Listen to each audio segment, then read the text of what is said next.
Hello, good evening, and welcome back to Baldur's Gate 2, where I am exploring the Watcher's Tower. Who is the Watcher? Why is the Watcher? What is being watched? Who knows? I don't. What I do know is that this thing is packed with lore books that I am reading. Well, most of them anyway. So who knows how long it's going to take me to work my way through this, but we shall see. So, where I left off last week was I was staring at this doorway because that's the one that's the one that I intend to go through next. So, yeah, that door right there. It will be done. And hopefully we won't be attacked the moment we step through. Ooh. Display case. It is too dark to clearly make out the statue before you. However, looking at it leaves you with the feeling you are being watched. Oh, being watched in the Watcher's Tower. How novel. Jorg, hello. Yes, we are in the Watcher's Keep. And all sorts of things are trapped, apparently. Well, Imoen, Yep. you're up. Gotcha. You get that, and you get that. And while you're at it, I want you to check over here. More books. And a bell? This seems important. Let's take the bell. And History of the Dales and the Elven Court. History of the Dead 3. History of the Dragon Coast. And History of the Drow 1. Now, I know that I have read the History of the Dead 3 before, but I don't think I've read the Dales and Elven Court, the Dragon Coast, or the History of the Drow, so let's get going. History of the Dales and the Elven Court. The founding of the Dalelands long preceded the creation of any of the existing Dales by hundreds of years, and the year numbering system known as Dale Reckoning is actually a commemoration of humankind being given permission to settle in the lands north and west of the Inner Sea. Most of the current Dales are relative newcomers, the older having been abandoned, destroyed, or overrun long ago. In those ancient days when Suzail and Chondathan,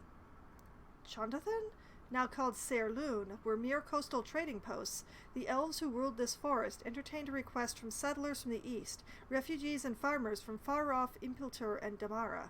This request was to farm and settle the borders of the great forest Cormanthor, in particular the rich delves and dales along the rivers Arken and Ashaba. These newcomers did not wish to lumber or clear the inhabited forest, but only to settle on the rich territories on its edges, and unlike some other settlers, early Sembia comes to mind, were willing to ask permission. The lords of the Elven Court granted the request in return for aid from these new Dalelanders against outside aggression, both monstrous, orcs and goblins from the lands of Thar, and human, the rising powers in Cormyr and Sembia.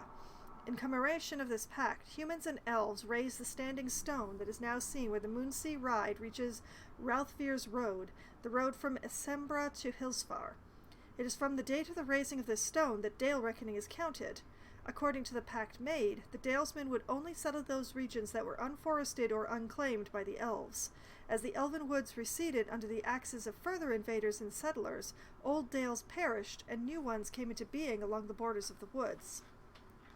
People, both good and bad, have raised petty nations in the Daleland sense, though any one Dale that turned against the pact would have to deal with the others. Each of the Dales is a large swath of farms and fields, with a few scattered settlements and usually one central marketplace, capital, or Dale center. These centers are often, but not always, named after the Dales they are in, adding to the confusion as to what is a Daleland's territory. The Dales are not city-states, for their largest groupings of populations rate as towns as best, and they lack the defensive walls common throughout the heartlands. They are neither true nations in the fashion of Cormyr or Sembia, and occupy a grey middle ground wherein they are nothing more or less than Dales. Each Dale has slightly different laws, customs, and military organizations. Many rely on the work of charismatic heroes and adventuring companies for aid in times of trouble, and a large number of these individuals use the region as a base.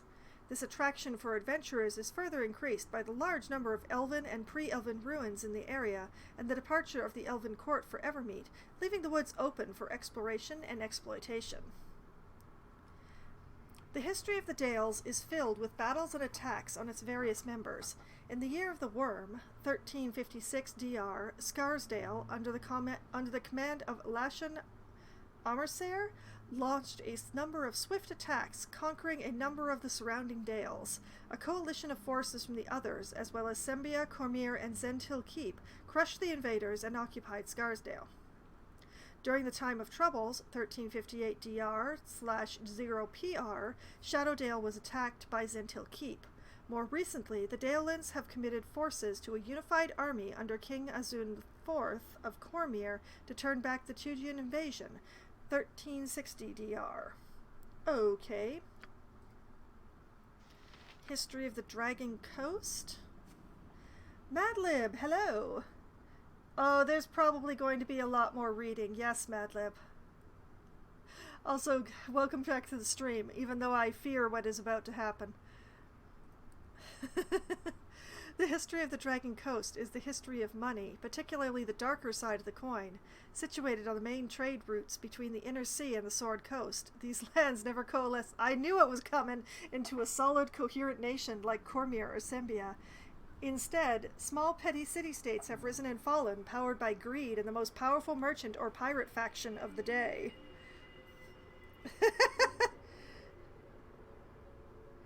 You don't look like the Phantom of the Opera there, Madlib. And my name certainly is not Christine.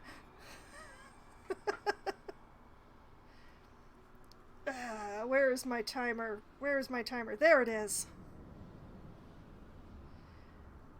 Hush Green, also welcome to the stream. There we go. I wish I had ever seen Phantom. It was a very showy show. Alright. There it goes. Where am I? As a result, the Dragon Coast has always been the home of the smuggler, the pirate, the rogue, and the hired killer. It has been the place where those seeking to skirt the law of more civilized nations to the north make landfall. It is here that the Red Wizards gain their access to the Western Heartlands, and where the cult of the dragon launches its plots to the south. And it is here that independent secret societies and assassin guilds have their greatest power. The last semblance of organized resistance to this trend was the reign of Verovan, last of the kings of Westgate. The monarchy of Westgate had long worked closely with the various mercantile and pirate factions, but Verovan attempted to stem the growing power of the merchant houses and petty lords. His sudden and mysterious death, without acceptable heirs, in 1248 DR, opened the door for what now is commonplace in the Dragon Coast, corruption and treachery. I would hazard that being a place of pirates and thieves, it was already corrupted and treacherous. Maybe. It should be noted that while Verovan's name is still venerated in these lands, better known is Imerk, the greatest of the Inner Sea pirates, a brash and flamboyant rogue who united a pirate fleet beneath him and ruled from 1164 DR to his death in 1201 DR. Such it is in the Dragon Coast that good people are venerated, but the power of darker rogues is imitated. That's all of it. And then there is the History of the Drow 1. History of the Drow, the Descent. We know little of the Illithiri or Elves of the South before this crucial event. Even then, they were known as Dark Elves for the hue of their skins. They dwelt in the jungles and hot forests of the south. A proud, warlike, culturally advanced, some sages of other elven people say, decadent folk. The Elithiri attacked all neighbors, including other elven tribes. Their cruel raids and depredations, ordered by warlike nobility and the clergy of their two cruel deities, O Lord, Gonadar and Lolth, forced elves, humans, dwarves, and others to ally against them. Defeated in a series of titanic magical battles, the Dark Elves fled into underground warrens they had earlier discovered. This event, known as the Descent, marked the end of the Drow as a surface-dwelling race. That was a short book. Alright, to the next shelf. What do we have here? This might be the thing I'm looking for. And Elminster's Ecologies, Appendix 3A. History of Shadowdale, 13. History of Tethyr. History of the Bell in the Depths. History of the Chosen of Mistra. Now I'm pretty sure I've already read the history of Shadowdale. And I know I've read the Bell in the Depths.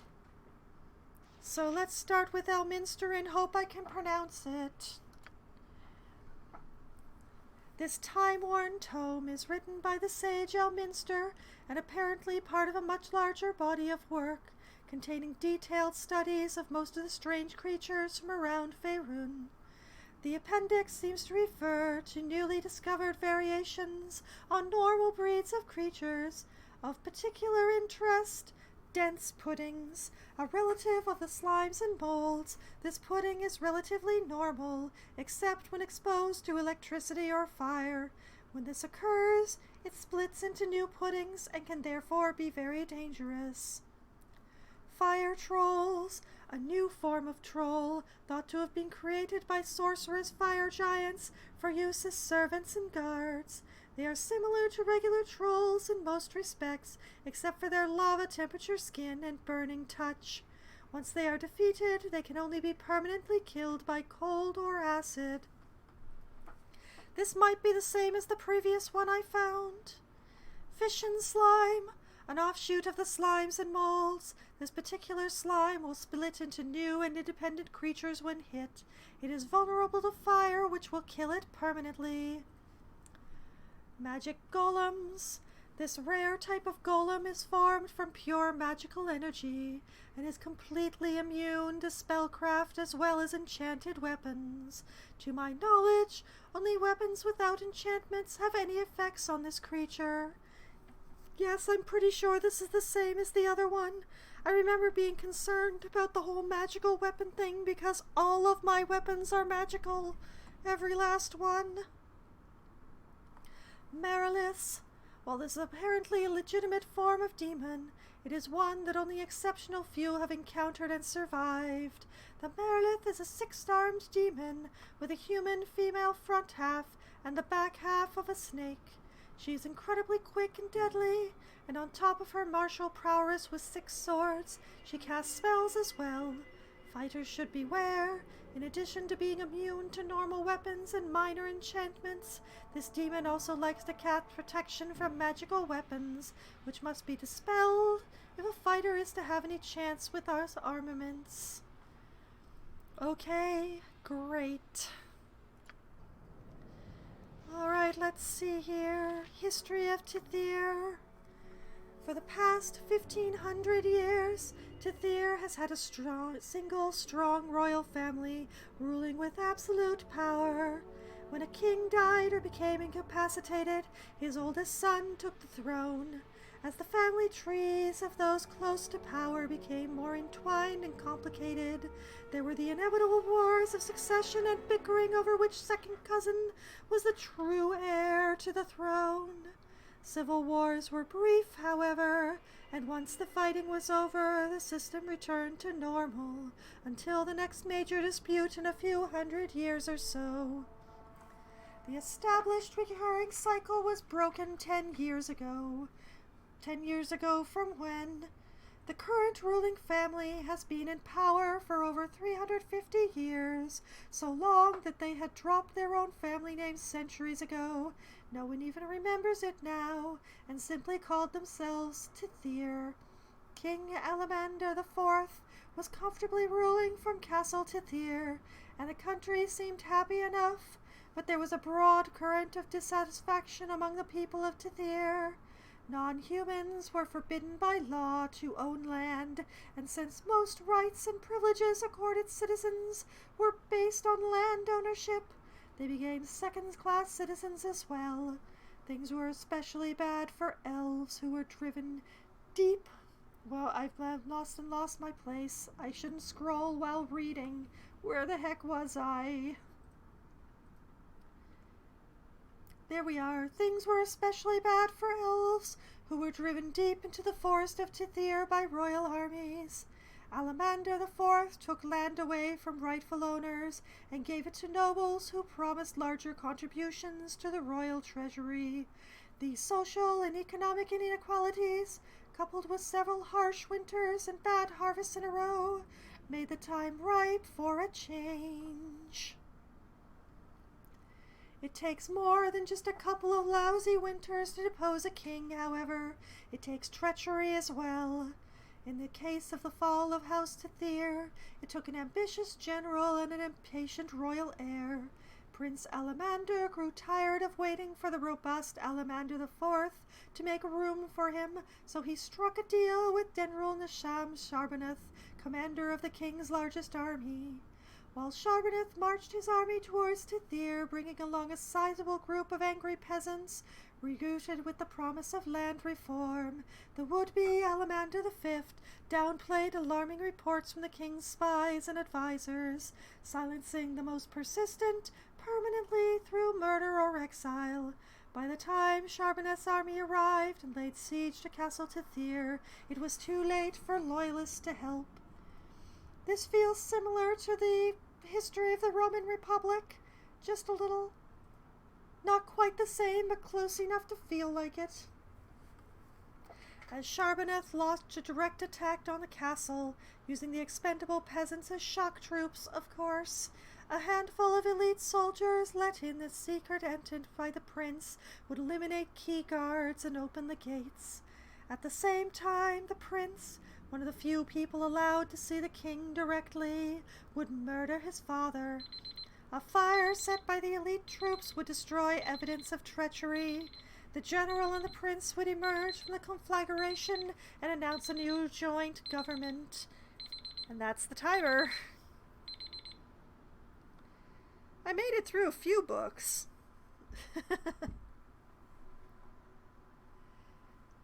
The plan was executed perfectly, but only up to a point. You're welcome. You're welcome for sing mode, I suppose, Padlib. You're welcome for it being a thing that you can get with channel points. How's that? Where was I? Yes. The plan was executed perfectly, but only up to a point. Sharbanath double-crossed the prince. His men were much too efficient in setting the castle ablaze, and Prince Alamander, along with most of his fellow conspirators, died horribly in the fire. At about the same time, a spy planted in the general's inner staff by the equally duplicitous Alamander murdered the general and dissolved his body with a powerful acid before anyone could come to his aid.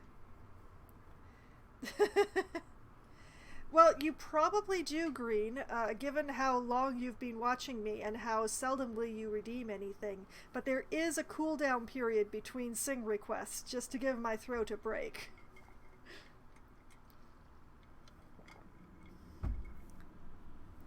To make matters worse, everyone had underestimated the resentment the people felt for the royal family. Once Castle Tithir began to fall, there was no holding back the mob. In one night, the proudest, strongest castle in all the country was reduced to a smoking ruin. Everything of value, fine tapestries, plates and silverware, furniture, jewelry, weapons, clothes, armor, paintings, statues, etc., was either stolen, burned, or just ripped apart and stomped into the dust.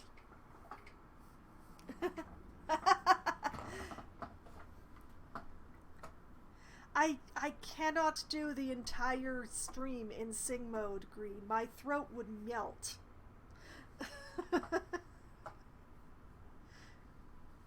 As news of the fall of the royal family spread, so did the chaos. In what is now known as the 10 Black Days of Lent, anyone known or even suspected of blood connection to the royal family was put to the sword. This led to some darkly humorous moments as social climbers who had bragged just a week before of being the sixth cousin twice removed of a royal aunt tried in vain to convince an angry mob that they were only kidding. The nobles, who were the biggest supporters of the royal family, also came under attack, and some baronial keeps fell. Local leaders who had adequately distanced themselves from the Tithir family, or were popular enough, or feared or strong enough, survived. These surviving nobles became the initial players in the fight to decide the fate of Tithir. One thing was certain. Any leader or type of government that too closely resembled rule under the Tithirs would not be accepted. Royalist became a dirty word in Tithir society. The power struggle continues to this day, and there is no sign of it ending anytime soon. I'm pretty sure I've read that before, but I can't remember if it was in this game or the previous game. Alright, The Chosen of Mystra. I'm pretty sure I've read this, but I'm not certain, so I'm gonna read it. The reason why Mystra, goddess of magic, invested a portion of her divine might in mortals is not known. One of the more popular theories, and one that is gaining more support in light of the goddess's other actions during that period, is that Mystra foresaw the time of troubles, and her own passing at the hands of Helm, and chose to give some of her power to mortals in order to ensure that her successor, the female mage Midnight, as it turned out, would have a number of nearly immortal allies in the struggle against the schemes of the gods, the now dead Bane, Merkel, and Baal, who precipitated the time of troubles by stealing the tablets of fate. The theory goes on to suggest that Mystra informed Azuth at approximately the year of the Rising Flame, 0 more than 1,300 years before the time of troubles, that some of her power must be put into the hands of mortals, who would then become known as Mystra's Chosen. This power would sleep within the bodies of those mortals, allowing Mystra to call on it only with their permission. It would give the Chosen the innate ability to heal quickly, and would give them lifespans far greater than those of ordinary mortals. Mystra speculated that these mortals might be able to call on her power and thereby gain some special abilities, but that these powers would not rival those of a deity. See powers below. The goddess of all magic then began to select mortals she thought to be suitable. One of the first was the young mage Elminster, and she also singled out a promising wizard named Kelvin Arinson. Both have proved to be worthy and capable receptacles of her power, but Mystra's other earlier attempts to invest her power in living humans were unsuccessful, and she came to realize that only very few mortals will have sturdy enough substance to contain such power within themselves without being destroyed or corrupted. Even though some people, aside from Elminster and Kelvin, may have possessed the requisite strength, it is possible that having lived for years prior to being visited by Mystra had set them on a path from which they were not able to deviate. Whatever the reason, the problem needed to be solved. To get around the difficulty, Mystra devised a plan to use herself as a vessel to breed individuals who could be nurtured and acclimated to her power from the very beginnings of their lives. So basically, it wasn't Baal's idea, it was Mystra's idea, and Baal stole it. For the father of these individuals, she picked the best example of human stock she could find, Dornal Silverhand, a nobleman and a former harper who lived near Neverwinter. Mystra then possessed the body of Ilu Shundar, a half-elven sorceress whom Dornal was already attracted to. Mystra revealed her presence and her plan to Ilu, who happily and eagerly agreed to have the goddess share her body. Ilu had been reluctant, but under the influence of Mystra, the woman became a seductress, and Dornal found his advances being suddenly returned with great fervor. Dornal and Mystra/Ilu were wed in the year of drifting stars, 760 DR. The first of 7 daughters, Anastra Sailoon, was born the following winter. Sailoon's 6 sisters emerged at 1-year intervals thereafter, Endu Alastriel, Ambara Dove, Ithena Anstorma, she prefers the shortened storm these days, I can understand why, Anamanu Lariel, Alasra Shentrantra, known today as the Symbol, and Erisei Kulu. These siblings have become known in Realmsian lore as the 7 Sisters. Oh, really? Why? Dornell, who had been kept in the dark about his wife's true nature through the years, presumably because Mistra didn't want to risk losing his services, was disappointed and nearly distraught by the time his sixth child was born. He had always wanted sons as well as daughters. More importantly, he was seeing his wife deteriorate right before his eyes. The strain of coexisting with the goddess all these years had turned Ilu into a withered shell, in essence a lich, clinging to life only because Mistra's power was within her. When Ilu was carrying the seventh child, Dornell consulted a priest who told him his wife had been possessed by an entity of great magical power.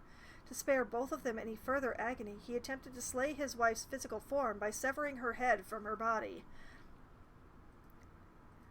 As soon as he had done this, Mistra was forced to reveal herself to him, and she went on to explain her scheme. Just as she had worried would happen, Dornell was aghast at how he and his wife had been used by the goddess. He turned his back on the corpse of his wife, abandoned his lands and his children, and vanished into the north. Mistra bore him no ill will, and in fact protected him for the final 30 years of his life. When Dornell finally did meet his end, he called out to Mistra, and the goddess granted him continued existence as her servant. Now known as the Watcher, Dornell Silverhand travels the world unseen by mortals on a continuing mission to locate candidates to swell the ranks of the Chosen and to identify possible threats to Mistra and her minions. Huh, says Jorg. Why huh, Jorg? Although, apparently this is Dornell's tower? This is Dornell's tower. I should maybe make a note of that. Watcher's tower may refer to Dornell Silverhand.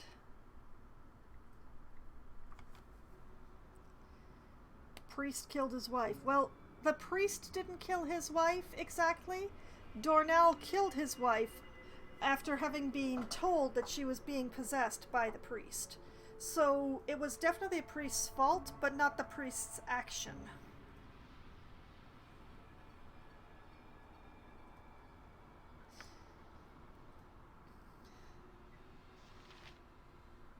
But yeah, that's messy is what that is. Okay. Case of Plenty +1.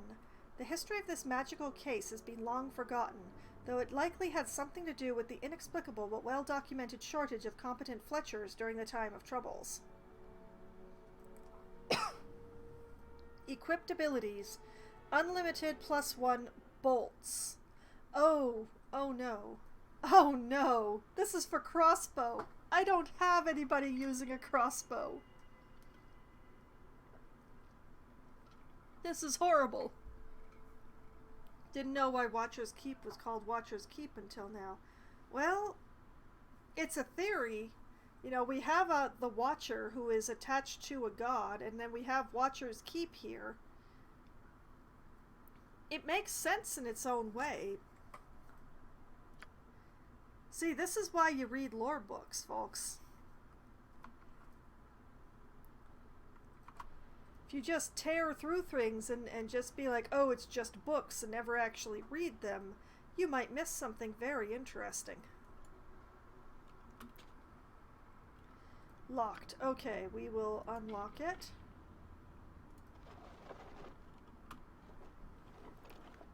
I've read that book, but it wasn't here for me, so I didn't make the oh, I see. Let's see. Dart. Bullet,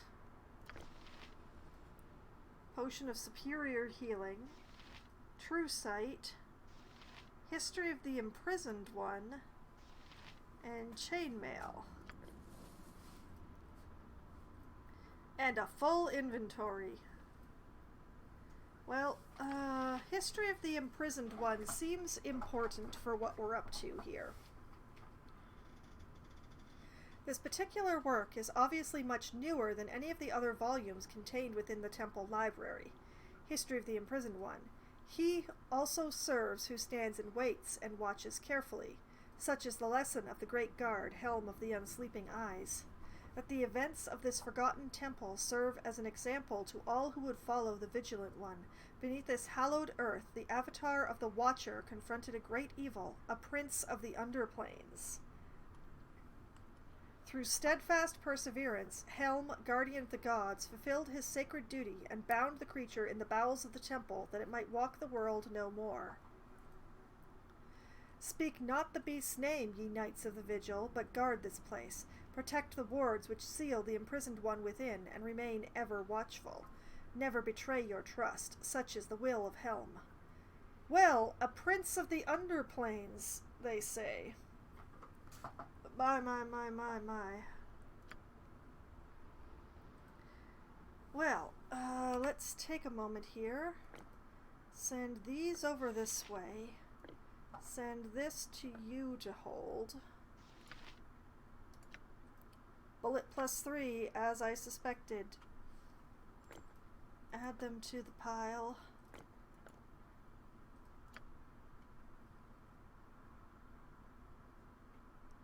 Everybody's getting really full here. Okay, just step back here. You point, I point. Where Minsk goes, evil stands aside. Minsk can grab that armor. I'm still And here. You Valgar thought this can grab the Potion of Superior Healing, since he's been holding on to those. Yes. And Faster than Aerie Chitika can Fastpaws. grab the Scroll of True Sight, since she has a stack of that. There we go. Yes. That's all the things in this room. Certainly. Although, you know, maybe I should grab the book too. Nature's servant? Oh, it is done. Jahira, grab the book. Yes? Okay. What is it? Without doubt. Oh, they're right on the other side of the door. Vampiric Wraith and Vampiric Wraith. Excellent. Speed. Okay. Go for that one. What do you want? Have Imoen back you up. Swords, not words.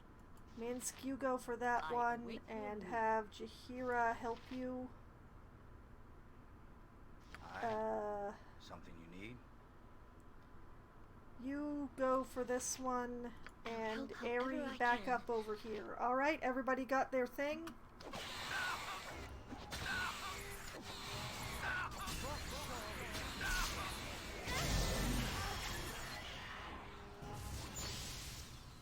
Oh, great. We got the summoning done just in time. And precise. What is it?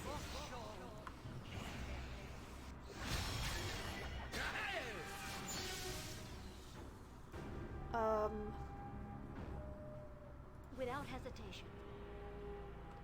What the? Okay, this is... Oh, they're statues.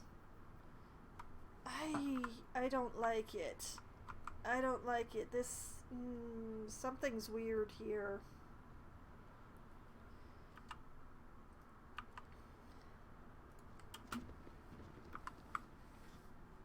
Let's just quickly save.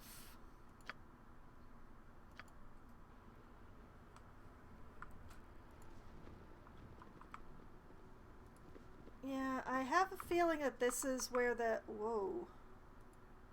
Etching on the dais portray a man in priestly robes chanting over an altar that holds a book, a bell, and a candle. Well, I've found the bell, but I haven't found the book or the candle.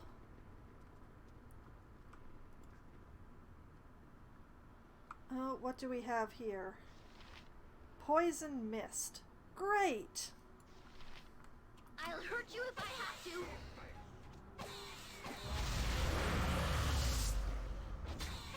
asked for it. And a wandering horror. Oh, and this is uncomfortable, and I would like to leave. Strange runes of warding are inscribed on the floor and walls around the doorway, though whether the purpose is to keep people out or keep something in is unclear. A warning above the door proclaims, "Caged within these holy walls, the imprisoned one forever lies beneath." Okay, so, that was... Are you kidding me?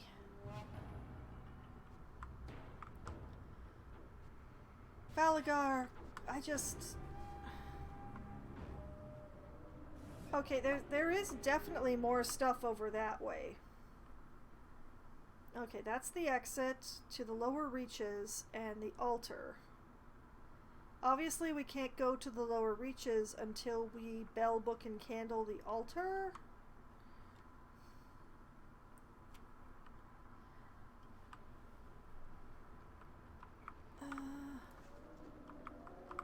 Is the cloud still out? No. I have deep concerns about all these statues. They make me nervous.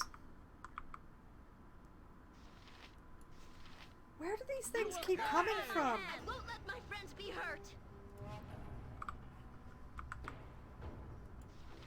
Okay, spider... Oh, that's a lot of spiders. That is a lot of spiders. You will fall by my hand.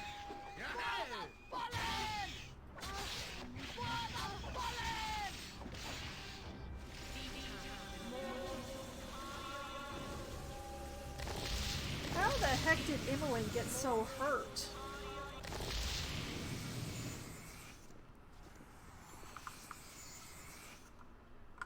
Okay. Let's just make sure we've cleaned out this room. Okay, there are no more spiders in this room. Alright.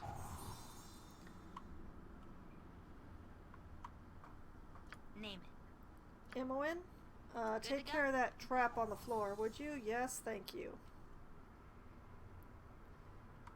Okay, let's start over here.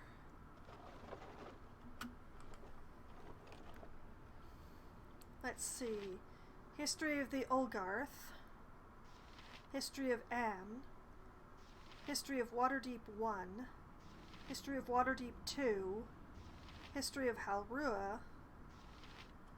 Okay, I'm sure that I've read the History of Am already, so I'm going to skip that one. History of the Olgarth. Olgarth was settled by the great empire of Raurin in the height of its power. When the empire was destroyed, it endured centuries of barbarism. War chiefs united the country several times during this period. They fought many skirmishes with other barbarians, particularly those in Dupar and Var the Golden. In 202 DR, the barbarian tribes were nearly wiped out by the forces of Mulhorand. Alright.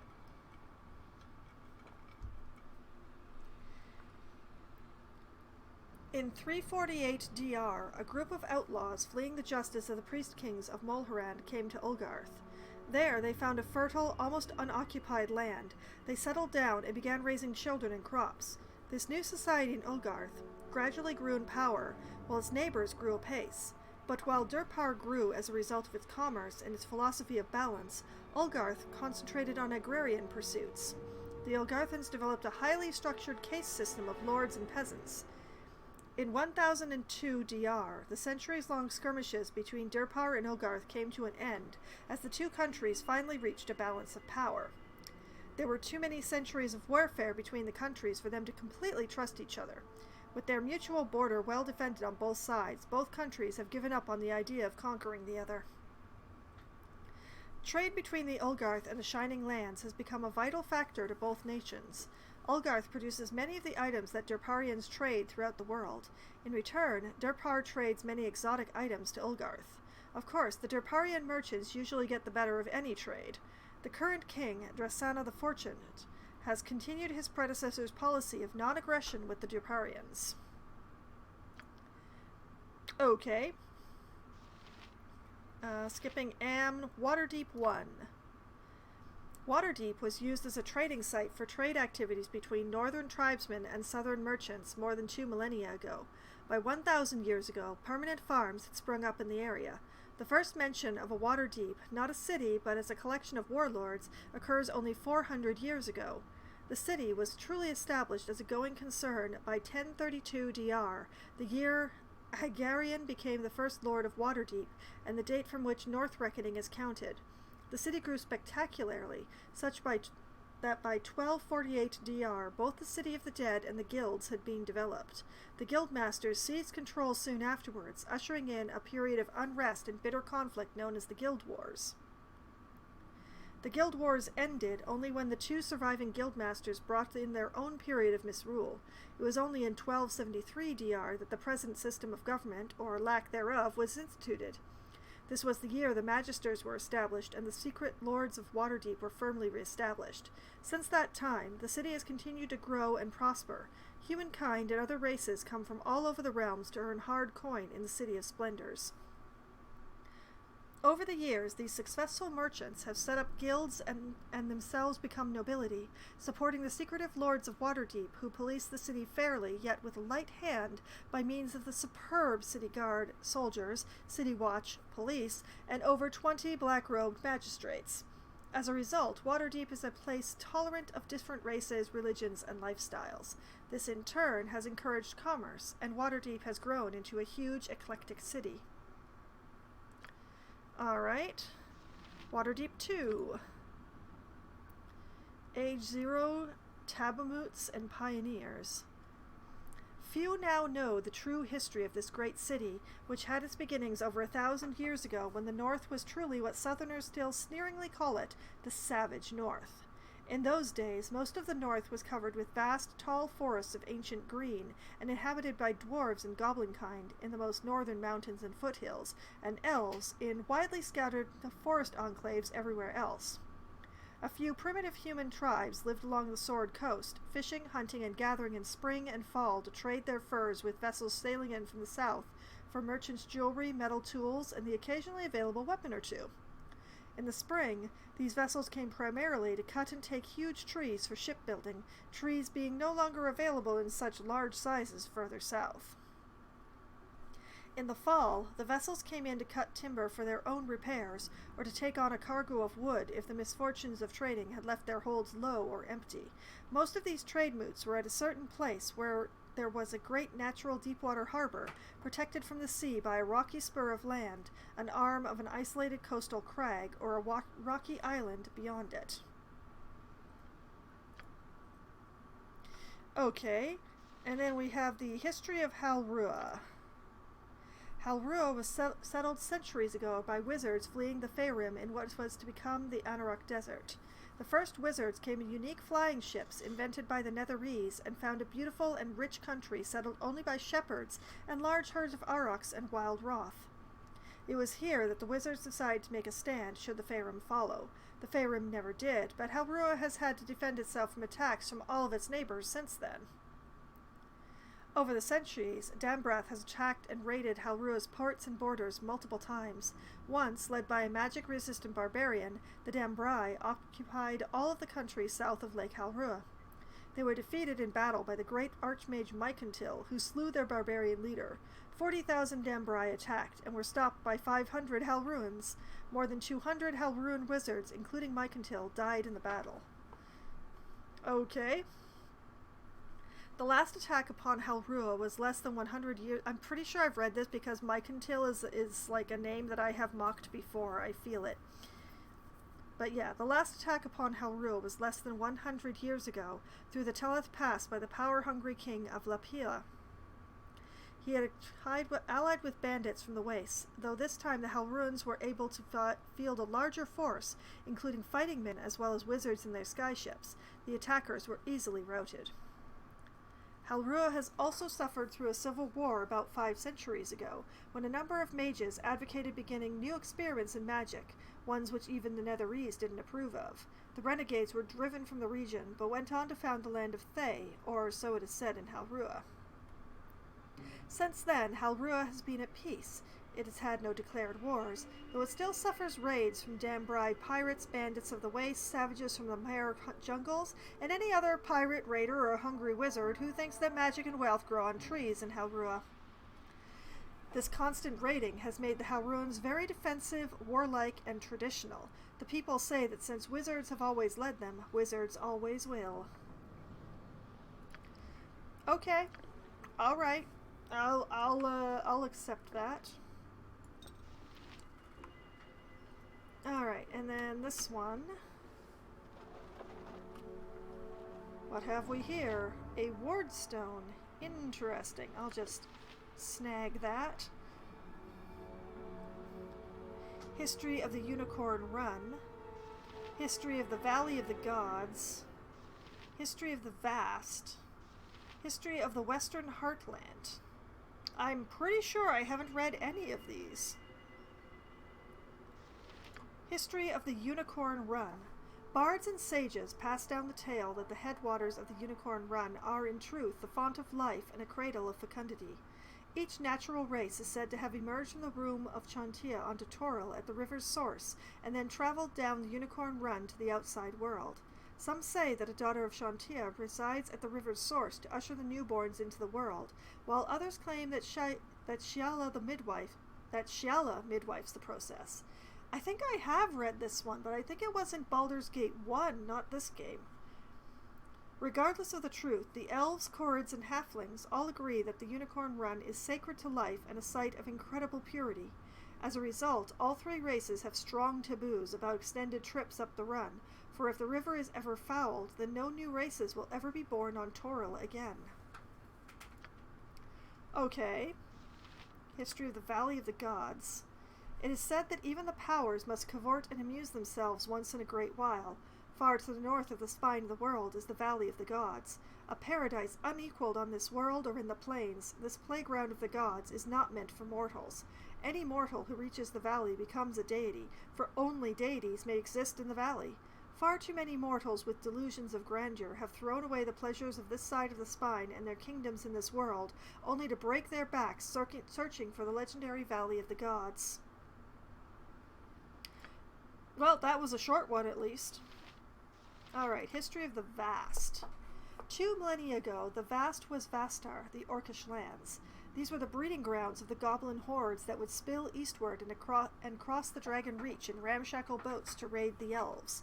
The orcs were overthrown by invading dwarves, who established the realm of the glimmering swords. It was during this time that the first humans came to the Vast, including the mage Maskir.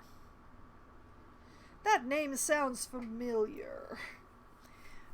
The rule of the dwarves occurred against a backdrop of constant war with the orcs, such that there were perhaps only 40 years of true peace for the realm of the glimmering swords. The dwarves were overrun by the orcs, and they escaped extinction only through the aid of human and elven allies.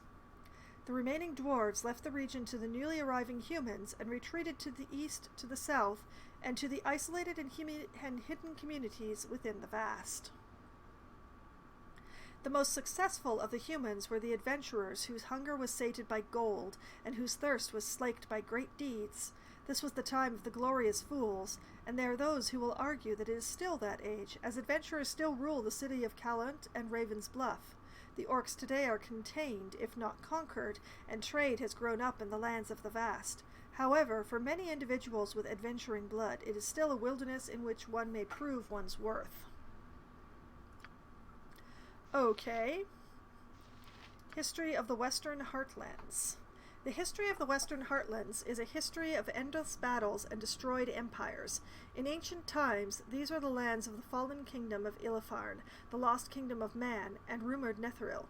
In more recent history, the land has been fertilized with blood and bone as forces from the empires of the sands surged northward, the evil peoples within Dragonspear and the goblin marches spilled forth, and mercenary companies moved to and fro in the service of one petty warlord after another. Recent battles leveled the way in and threatened Daggerfold. Even the time of troubles did not leave this desolate land unmarked. Baal himself perished at Borskir Bridge, and the waters it passes over have remained poisoned to this day. The cities of the Western Heartlands are strong, independent, and varied. They are also strongly motivated by trade and listen harder to the ringing of gold than the call of battle. But something else prospers in the open land: freedom and opportunity.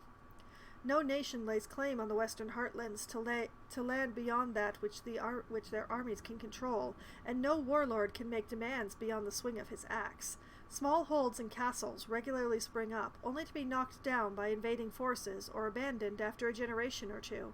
Lost dungeons and secret citadels lie scattered throughout this land, and this rugged frontier presents more than enough opportunities for adventurers. Uh-huh. Okay. Not very helpful for what I'm doing here, but interesting all the same. Now, let's see. What does it say on this ward stone? This stone looks as if it has been split in half. There's an inscription on it. 2 towers to ever guard the tomb. 2 wards to now enter the room. Ah! Yep. Okay. Jahira, would you hold on to this, please? Thank you. Speak. This will not take long. Okay. Next room. Oh, wow, that's a lot of traps. Ready and willing. Imoen, Right get this one on the floor first, please. Then this one. Then this one. Oh, my. Well, I am curious what this would have been trapped over, so let's get in here.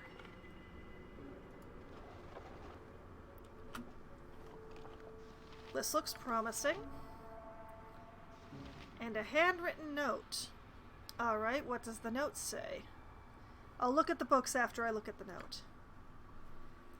This note is written in the fine flowing script of a professional scribe. Regrettably, the old priest could not remember the holy passage to be read during today's service. His noble soul is willing, yet his aging mind fails him in his hour of need. Perhaps a discreet embroidering of the appropriate chapter and verse into the sleeve of his ceremonial robe will alleviate further embarrassments. Ha ha ha. Okay, so I'm going to make a note. Find priest robe for holy passage. A riddle. Oh, quite possibly.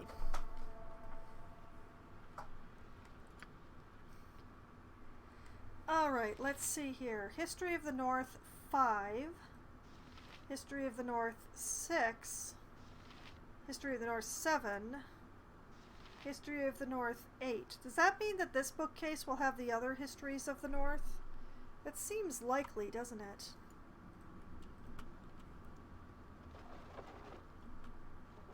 Let's see. History of the North 9, 10.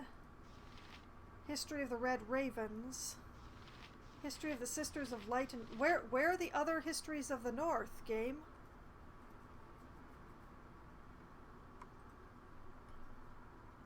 Also some old slippers and a jade ring. Okay, well, Aerie, would you take a look at this? Quiver of Plenty. History of this magical quiver has been long forgotten, though it likely had something to do with the inexplicable but well-documented shortage of competent Fletchers during the time of troubles. Unlimited +1 arrows! Arrows! Oh, back to Imoen that goes. Now, question... Oh, okay.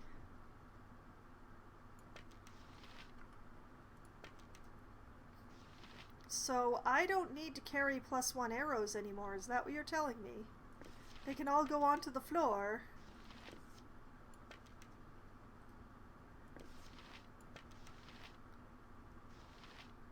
That's +2, that's +1.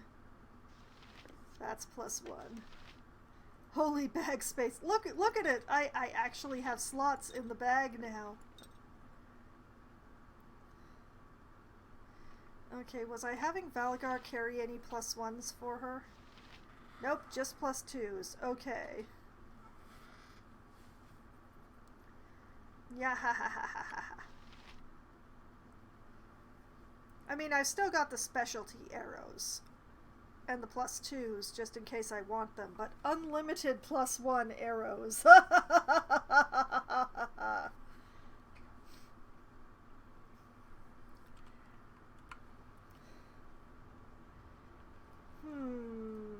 I don't really want to read the histories of the North without reading the beginning of the histories of the North. So, let's just read the history of the Red Ravens and the histories of the Sisters of Light and Darkness instead. History of the Red Ravens. One of the few long-standing mercenary companies that operate in Cormyr, the Red Ravens have strength on paper of 110 swords. I've read this one before, but can easily triple that number with new hires if they get a sufficiently large contract. They have been kept on retainer by the government of Cormyr with the stated purpose of cleaning out the Stonelands to the north. They have been moderately successful in this goal, but the Stonelands are still far from being a safe territory. Jack and the Nox, welcome to the chat. Welcome to the stream. Good evening. The Red Ravens are commanded by Rhianna the Rose, a veteran of the Horde Crusade. They are noted for their honesty and trustworthiness, as they do not wish to jeopardize their royal charter. Most of their troops are armed with studded leather and carry long swords. They charge 200 gold pieces per week for the services of their 110-being unit. Their symbol is a red raven amulet. Alright, and history of the Sisters of Light and Darkness. This was the birth of the world and the heavens. After Lord Au created realm space, there was a period of timeless nothingness, a misty realm of shadows before light and dark were separate entities. Within this dim chaos stalked 13 Lords of Shadow, the Shadevari. Whether they came from elsewhere or are children of the shadow itself, none can say. Eventually, this primordial essence coalesced into twin beautiful goddesses who were yin and yang to each other. They were so close they thought of themselves as one being. The two-faced goddess created the heavenly bodies of the crystal spear, and together infused them with life to form the Earth Mother, Shantia. Although Shantia has since contracted her essence to encompass only Ebir Toril, in the beginning she embodied all matter in the realm space. This new universe was lit by the face of the silver-haired goddess who called herself Seun, and darkened by the welcoming tresses of the raven-haired goddess Shar, but no heat or fire existed within it. Shantia begged for warmth so she could nurture life and living creatures upon the planets that were her body and limbs, and the two sisters who were one became divided, as for the first time they were of two minds. Silvery Seun contested with her dark sister over whether or not to bring further life to the worlds. During this great conflagration, the gods of war, disease, murder, and death, among others, were created from residues of the deific battle. At one point during the battle, Seun seized the advantage and reached across time and space to a land of eternal fire. Fighting the pain of the blaze, which burned her sorely, she broke off a fragment of that ever-living flame and ignited one of the heavenly bodies so that it burned in the sky and warmed Shantia. Incensed, Shar redoubled her attack on her injured twin and began to snuff out all light and heat throughout the crystal spear. Again, Seun gave of herself and tore the divine essence of magic from her body, flinging it desperately at her sister in defense of life in the spear. This essence entered Shar, ripped an equal portion of energy from her, and reformed behind her as the goddess of magic, known now as Mistra, but then as Mistril. Though Mistril was composed of both light and dark magic, she favored her first mother, Seun, initially, allowing the Silver Goddess to win an uneasy truce with her more powerful dark twin. Consumed by bitterness at her defeat, Shar vowed eternal revenge. The twin goddesses contested for aeons as life struggled into existence on Toril and other planets under Shantia's watchful gaze. Shar remained powerful, but bitterly alone, while Seun waxed and waned in power, often drawing strength from her allied daughters and sons, and like-minded immigrant deities. Over time, Shar grew strong again, aided by the Shadevari, who preferred night to blinding light, and who stalked the realms, seeking to meld light and dark into shadowy chaos once again. Shar's plot to reform the world after her own desires was undone when Azuth, the High One, formerly the greatest of all mortal spellcasters and now consort to Mistra, incarnate successor to Mistril, found a way to imprison the Shadevari in a pocket-sized crystal sphere located beyond the edges of the world by creating the illusion of a realm of shadows. The Lords of Shadow were drawn to investigate, and before they discovered the trick, Azuth imprisoned the Shadevari with the Shadow Star, a key of shadows forged by Gond. The High Lord then hurled the key into the endless reaches of the cosmos, allowing life to flourish on in Shantia's loving hands. I laugh at myself because, man, that was a difficult one to read. Okay, Jade Ring over to me. Slippers. It is a miracle that this moldy, misshapen footwear has not already dissolved into a pile of rancid dust. Equipped abilities, cold resistance plus 25. I have a feeling I'm going to want these, so I'm just going to keep them for the moment. Okay. And what about over here? Locked.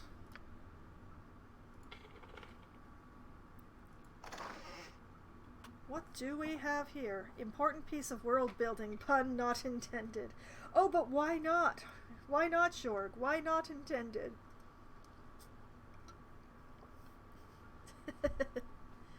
Alright, what do we have here? A tinderbox and an ammo belt. Alright, alright.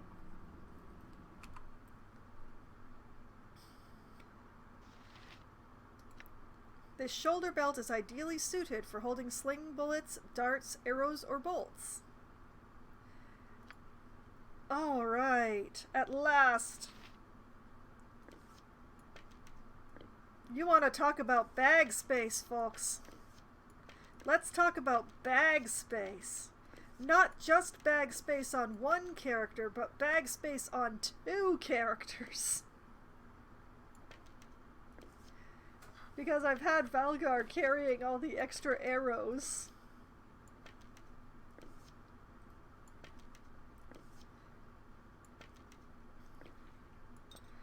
Oh, a miracle in this world.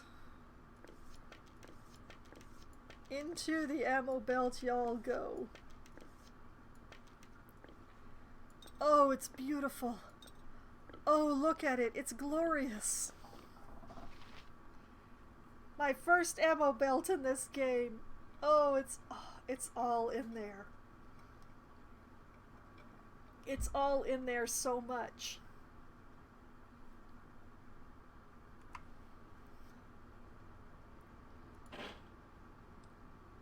Okay, that was all that was in there. All right. That was all that was in there, right? Yes? Okay. Yes, if it must be done. Open this door, which leads back in here. Why? Guys. Why? Why? What is the pathing in this game? Alright, let's save, because this is some very momentous stuff that's just happened here. Now I remember why traveling with you was always so much fun. Something up? Alright, alright.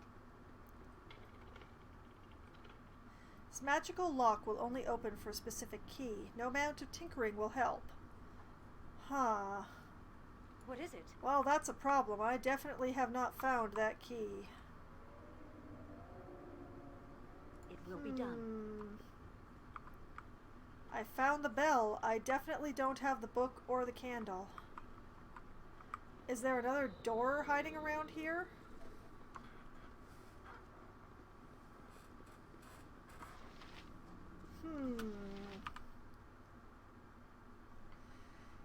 No, this appears to be the whole thing, and I have definitely gone through everything.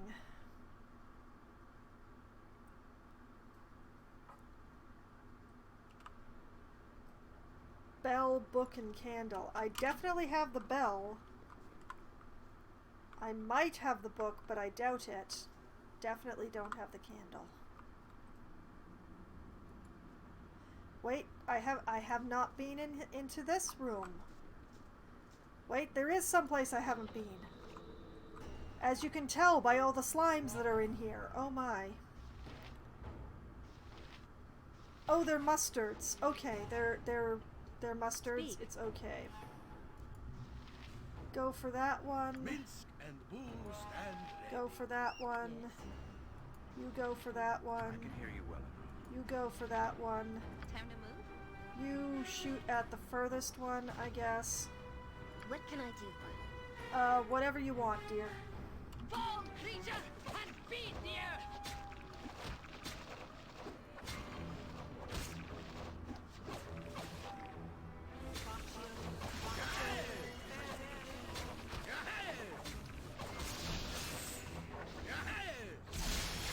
Such a good. I'll do it. Next time. Okay, I just... Yes? Is that all of them? I think that's all of them. Even the kitchen has bookcases. You can tell that this is my kind of place. Yep. No problem at all. Yeah, come on in here. I want you to have a look at this. We have the candle, folks. And also some arrows that look interesting, some bullets, and a potion of insight.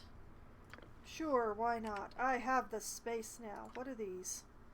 Arrows +3. Oh my. Thank you. And some bullet +2 for airy.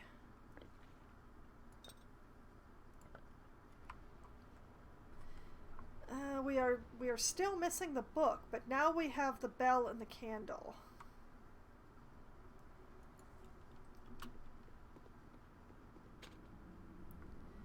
Oh, locked is it?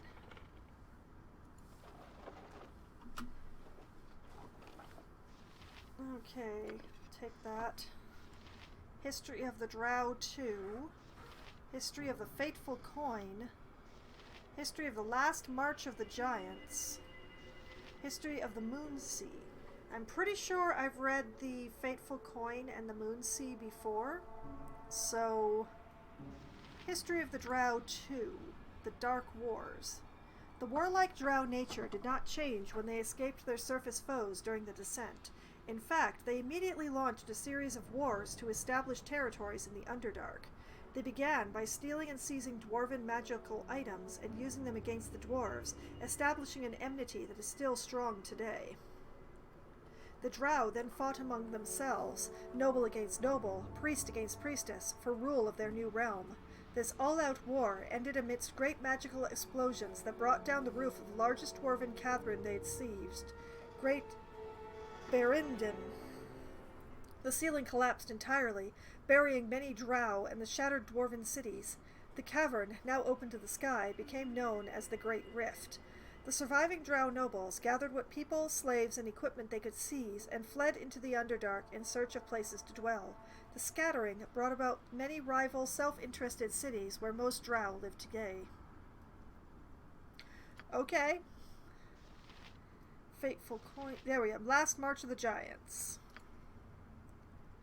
East of the Great Rift in the Eastern Shar once stood a land of the Titans. This empire rose at the dawn of time in Faerun, and its lords thought to challenge the gods in their arrogance.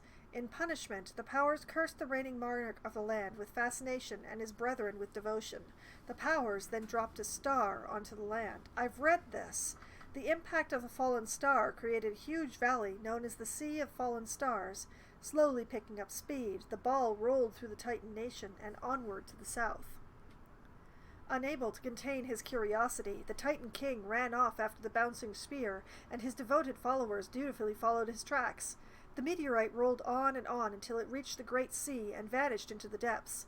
The monarch dove into the sea, and, lemming-like, the entire Titan race dove in after him, never to be seen again. Ashamed at the destruction they had wrought, the powers vowed to keep both curiosity and loyalty firmly in check to avoid such disasters in the future. They have done so to this day, preventing both new ideas from being pursued with any speed and the intelligent races of Toril from ever fully cooperating. I don't think they did anybody any favors with either of those decisions. History of the Moon Sea. The Moon Sea has a long history as the border between the elven lands to the south and the darker, more sinister lands of the Ride and Thar, home of dragons and giant and ogre tribes in great multitudes. The deep sea was an excellent barrier to the raiders, as those tribes who sought invasion had to detour around and through the lands that would eventually hold Yalush, Zentil Keep, and Hillsfar. The first true settlement in Moonsea was North Keep, a shining citadel established as a beacon of civilization and a jumping-off point for merchants seeking trade with the dwarves of the north, including not only Tethamar, but the lands of the Cold Lands, who traded their metalwork and craft for much-needed magic. In the end, North Keep was sunk between the icy waters of the Moonsea by the inhuman forces, and humankind suffered one of the many setbacks in the region. I'm pretty sure I've read this one before now that I've actually gotten into it. So has been the nature of human habitation of this region since the beginning. Human settlements thrive for a few years, usually through sheer willpower and on the strength of a sharp sword, and then are overrun by goblins, orcs, dragons, beholders, or giants. Flan has fallen and risen again. Yulash is a ruin where decades ago there was a thriving town. Hulburg and Silisprin are empty husks. Each of the cities of the Moonsea seems threatened with extinction in its turn, then is rebuilt. This cycle may be the reason that only the strongest and the most savage survive, even prosper, in the lands of the Moonsea. The greatest city, Hillsfar, Mulmaster, and the impenetrable Zentil Keep, are all ruled by evil people who control their lands with iron grips. The lesser cities, Elventree, Flan, and Thentia, may be less evil, but have a strong, independent, almost chaotic nature. In many ways, the Moonsea is a frontier, with a frontier mentality. Sure. Okay, and then this one. Oh, money and more bullets. Let's see. History of the North 1, History of the North 2, History of the North 3, and History of the North 4. Okay, that's the History of the North books that to start out with, that I hadn't seen before. The question is whether I should read these and then go back and read the other histories of the North. I feel like I've spent the majority of this stream reading books rather than doing things. Should I read the History of the North? I'm not sure. What is it? What do y'all think?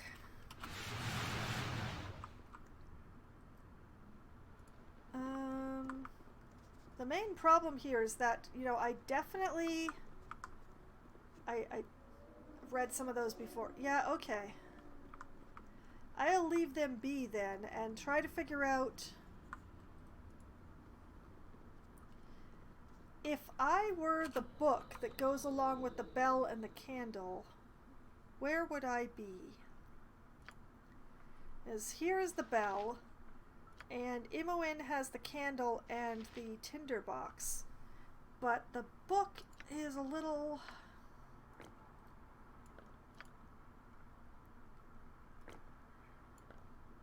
I don't know where to look for the right book. It's important that it be the right book, not just any book.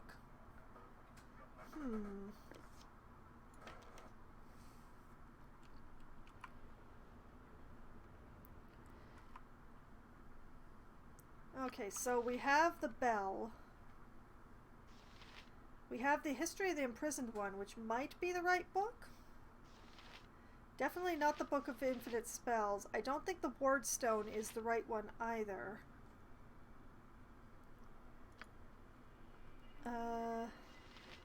Ritual Scroll? That's the scroll provided by the Knights of Vigil. Okay, that's definitely not it. Tattered Parchment. And a sacred book shall be placed open upon the altar. Let the consecrated wisdom of the holy word bless the faithful. Let the bell ring forth a final time in joyous celebration of his name. Praised and triumphant to eternity's end. The ritual is complete. Okay, the sacred book is the last thing to go down. Let the bell be rung forth a second time in honor of the Holy One, as his name shall forever ring across the lands. Let the ritual candle be lit. Okay, so the order I will write down. Ring bell twice? Question mark.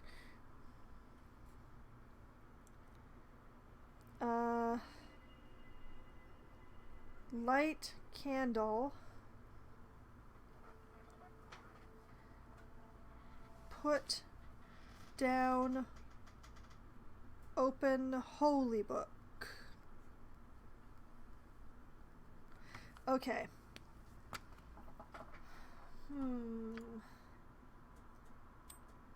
Put that in there. The thing is, the holy book. I don't believe that I've come across a holy book while I've been doing this.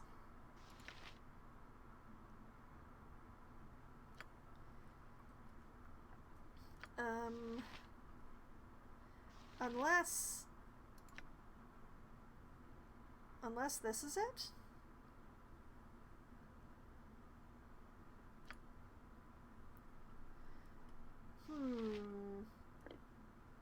Airy? Got a job for you.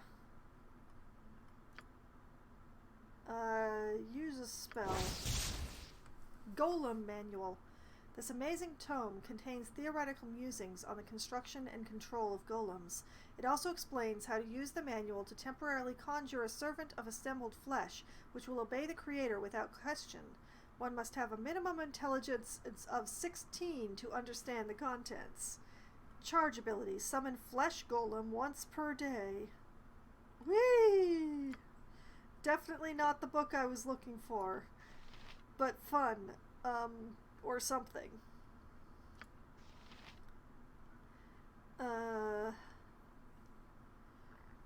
Let's have Minsk just shove that into his bag of holding, why don't we? It'll be nice and safe in there, right?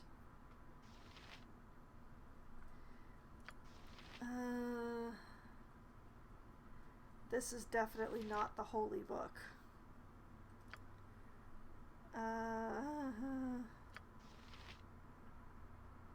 This is, yeah, that's very old. I'm just holding on to it because I feel like it. Warden's Note?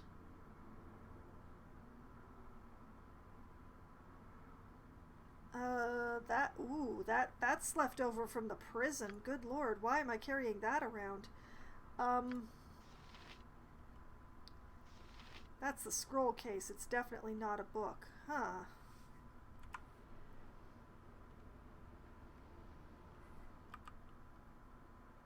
Somewhere around in here I've missed a holy book, maybe?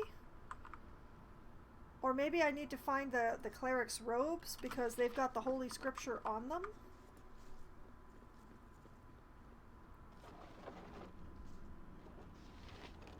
Or it could just be in here already. I'll just take that, please. The tome in your hand contains passages numbered by chapter and verse, all in praise of a nameless, long-forgotten deity. All right, then. So we need to combo this sucker, and Imoen, you're the one who has inventory space now.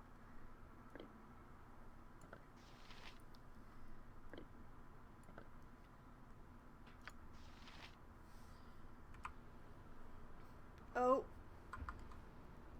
Taking the book appears to have had consequences.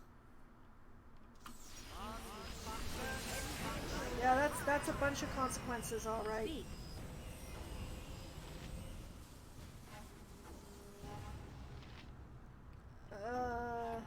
What do you want? I want you to shoot at that one. And I am you ready. Go for this one, I guess. I have a feeling that things are going to get very, very bad before they get better. More exciting than any circus. Use your belt, would you? Will fall by my hand. Can't use it in combat, huh? Did somebody just cast Swarm of Insects on us? Is that what happened? Okay, no, not Minsk. Yeah, Jahira, if you would peel off and go for this one, please. And Imoen, start shooting at that one.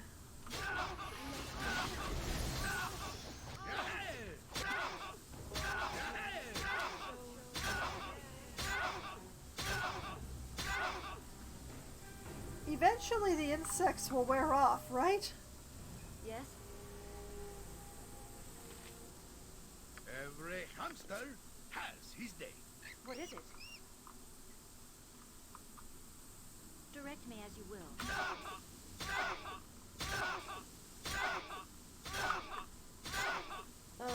This is starting to become a concern. Ready and willing. Imoen, if you could drink a potion, I hope. Hmm? You also need to drink a potion. And so should you. Whoop. Speak your mind.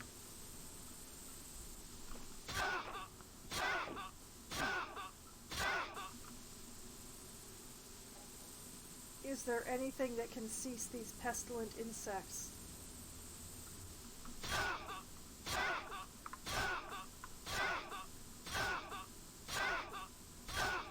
See, Aerie, this is why I told you to use your belt. You need something?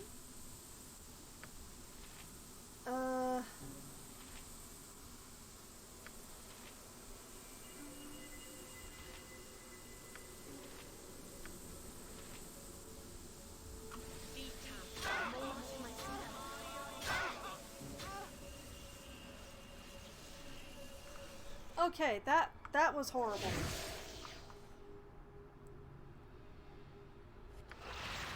Aerie, I'm not sure what you're doing, but whatever you're doing, it's a little late. It shall be done. Speak. Yes? Could you please use your belt? Oh, you already used it. Okay, Yes? never mind. Without doubt.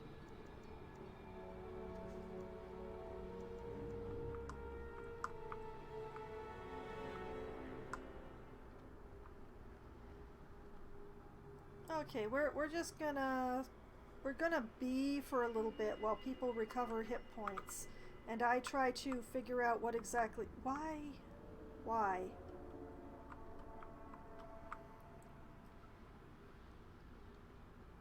I'm glad that not all the statues came to life. I'm very glad that these statues remained that way. I What is it? regret the insect storm a great deal. Quickly and precisely.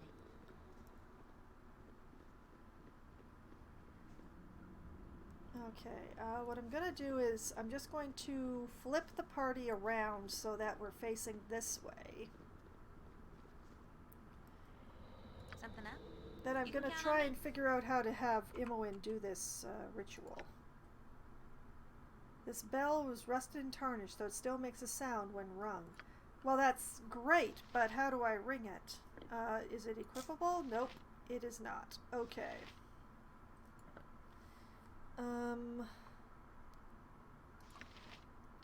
Long handle attached to this flint and tinder box leads you to believe it was specially designed for lighting stoves, ovens, or hearth fireplaces.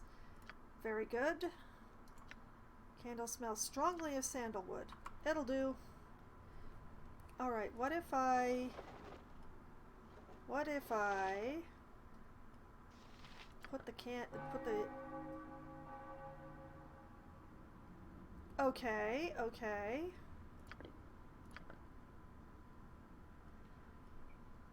And then the candle and the tinderbox?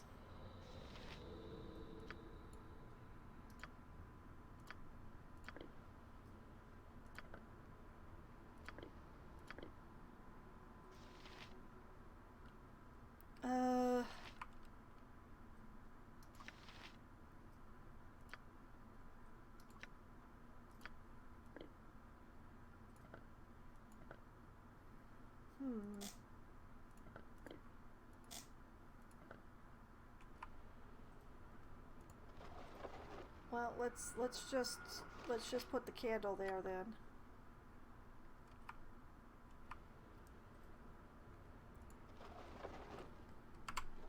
And hoping that I did this right, we just put the book back. The artifact's now in place. The altar shimmers and glows as you approach. The very stones beneath your feet tremble with caged power. The ritual has begun. What do you do next? Okay. Ring the bell. The bell chimes once, and the glow of the altar pulsates in response. What do you do next? Ring the bell. The bell chimes a second time, and the temple shudders as the magic gathers. What do you do next? Light the candle. The tiny blue flame of the candle burns with an unnatural intensity. What do you do next? Then you open the book. You lay the book face up on the altar, but it slams itself shut. You realize you cannot continue the ritual until you somehow discover the proper page to which you must open the book. No!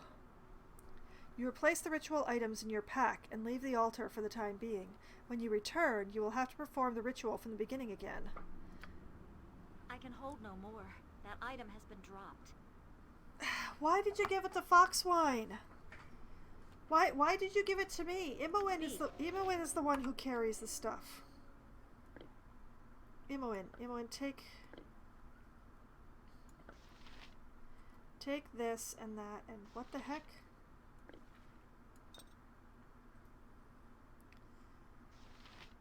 There's so much stuff. Okay, we're gonna put the tattered parchment on the floor because I've learned from it what I need to. The handwritten note. Short, medium, square makes big muscles. This, I'm sure this means something.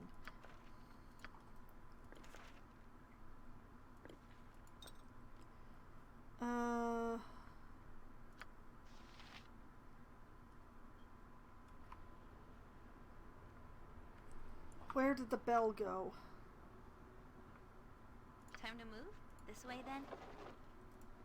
Where did the bell go? Okay, which of you losers Armored, picked up the bell? sharpened, and raring to go.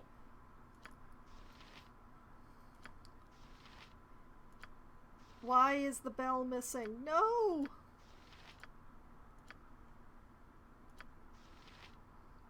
This is... Oh, wait, there it is. There it is. Okay, much better. All right, Yes? I had a little moment of panic there. All right, we need to the page number. There's something I've missed somewhere along the way.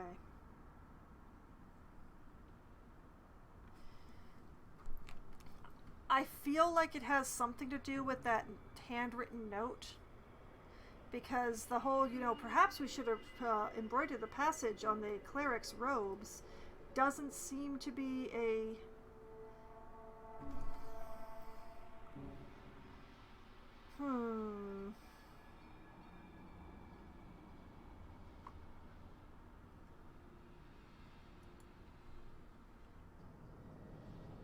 Okay, chanting over an altar that holds a bell book and a... Yeah, okay. What is it?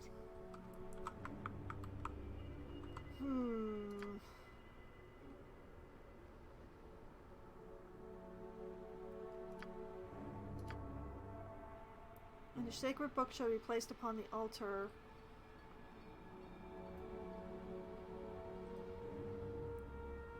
Yeah, it's, you gotta open it. Oh, then you gotta ring the bell again. I should have noticed that earlier.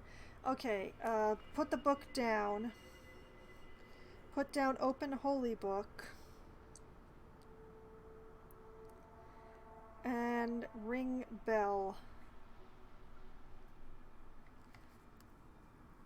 Yes.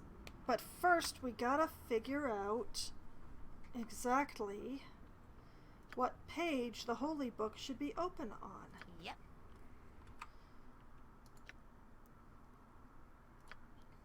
And so where do I find that out? Speak. Without hesitation.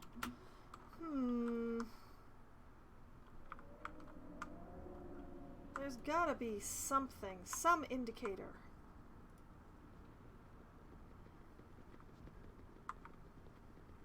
Do I have to go downstairs for it?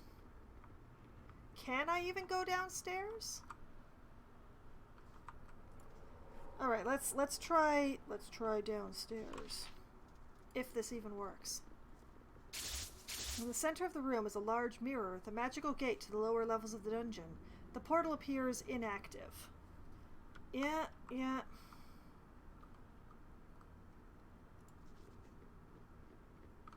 Maybe the archivist knows?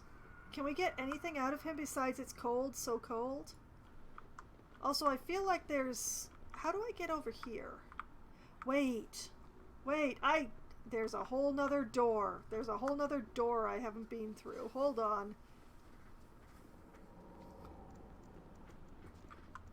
I am very observant.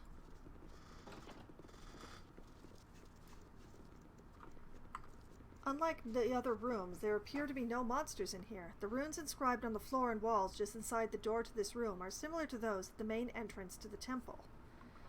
Interesting. Okay. Alright, Imoen? What you want? Gotcha. Oh, hey! That appears to be the other half of the ward stone.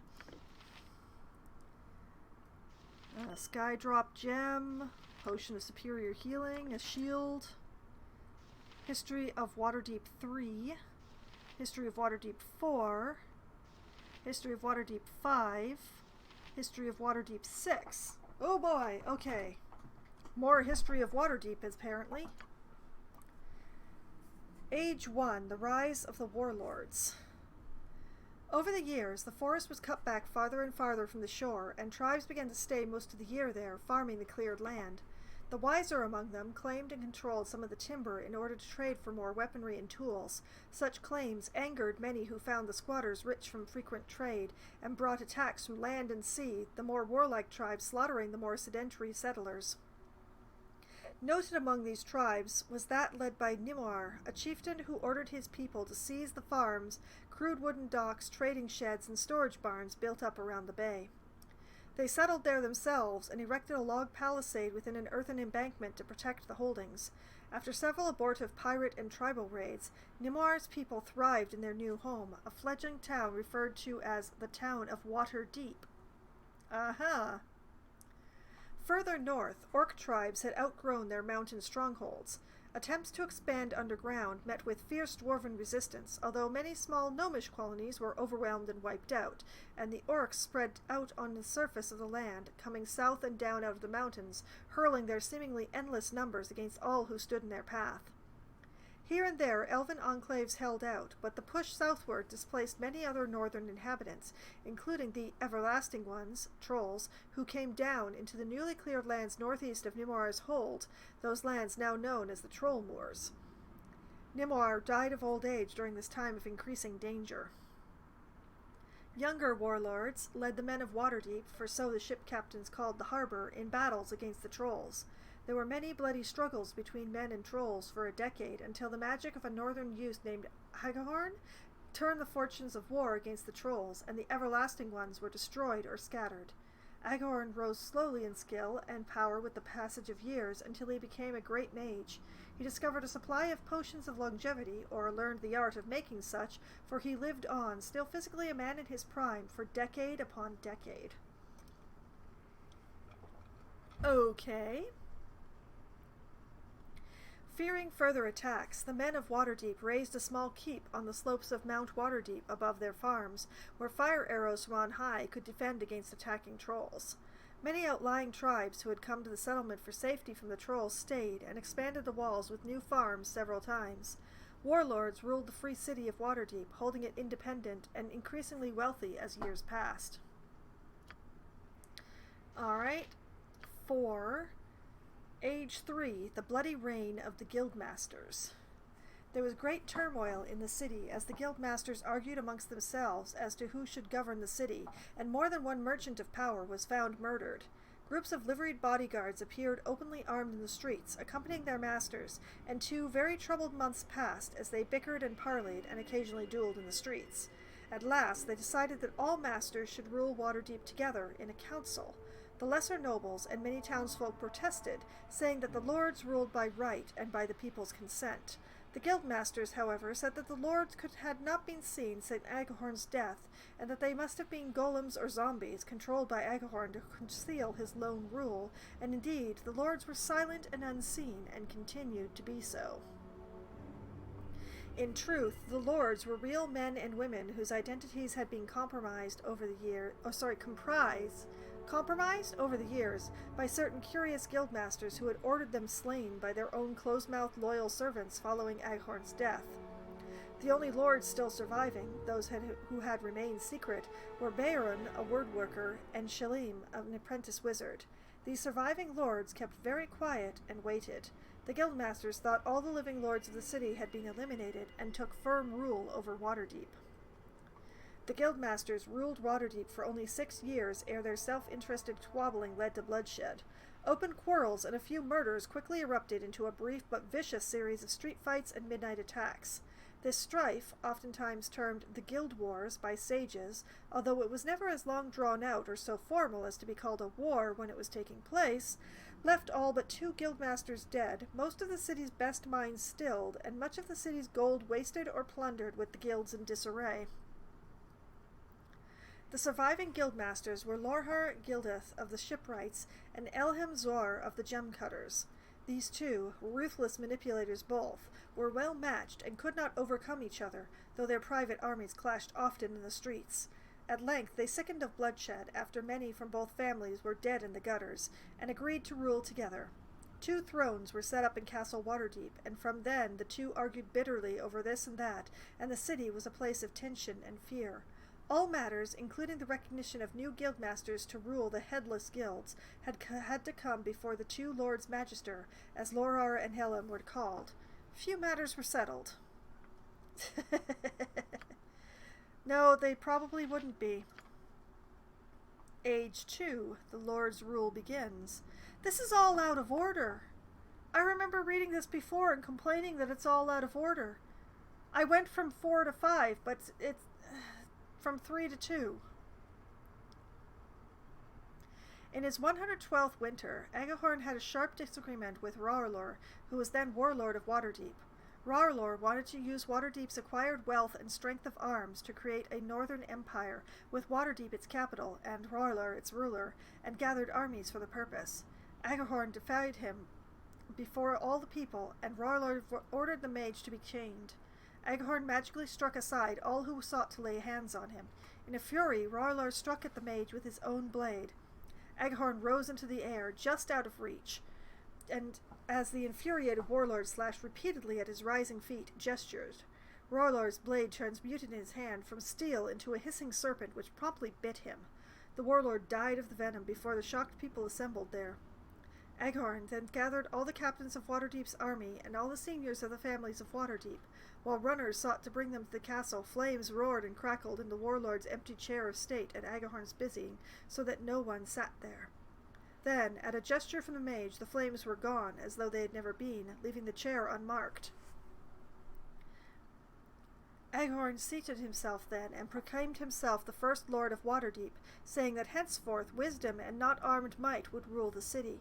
He would gather some few, in secret, to rule as lords with him, masked and disguised when they appeared to the people, but equal to him in authority and free of coercion by any, himself included. These lords were to be drawn from all walks of life in the city, and could serve as long as they wished. The people heard and agreed, and for the next 200 years, Agahorn ruled Waterdeep. Oh my goodness! Welcome, Welcome, Martizone! And welcome, Raiders! Oh my goodness, such timing. I was right in the middle of reading this history of Waterdeep here. Welcome. Just give me one moment. Whoa! Give me a moment here. Can I spell? Maybe. Marty... Why do all of my alerts play twice these days? I don't know. There we go. Marty.zone. Ah, I see. You were playing the first Baldur's Gate. I played that one before this one. How have you been liking it? Welcome very much to the channel. Where was I?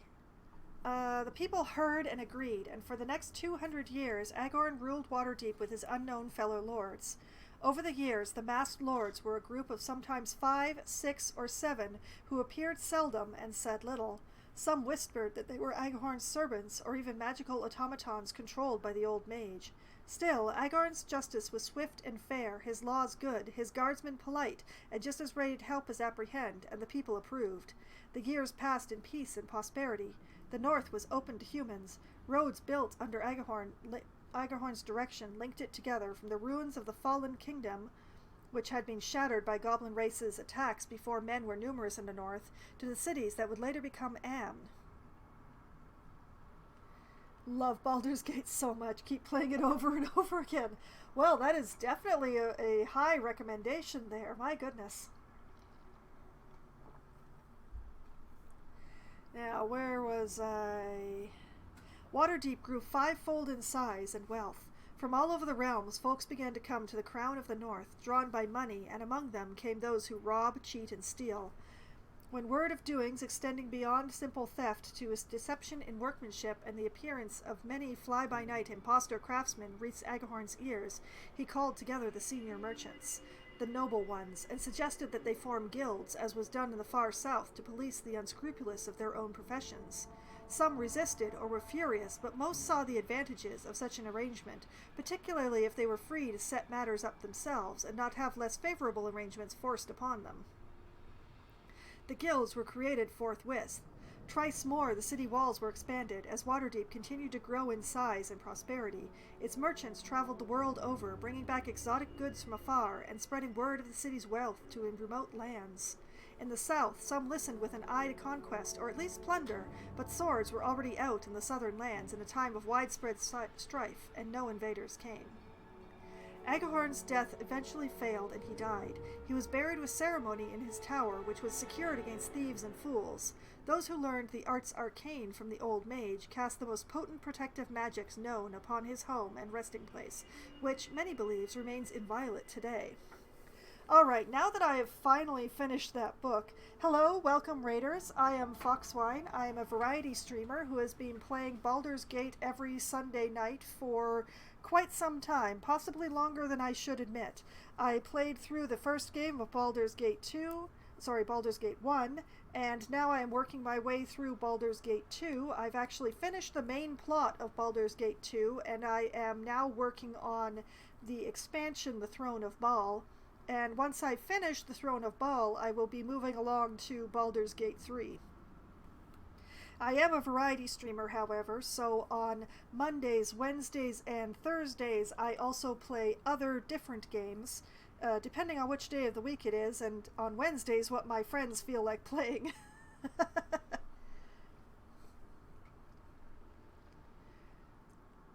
So that was Waterdeep 5.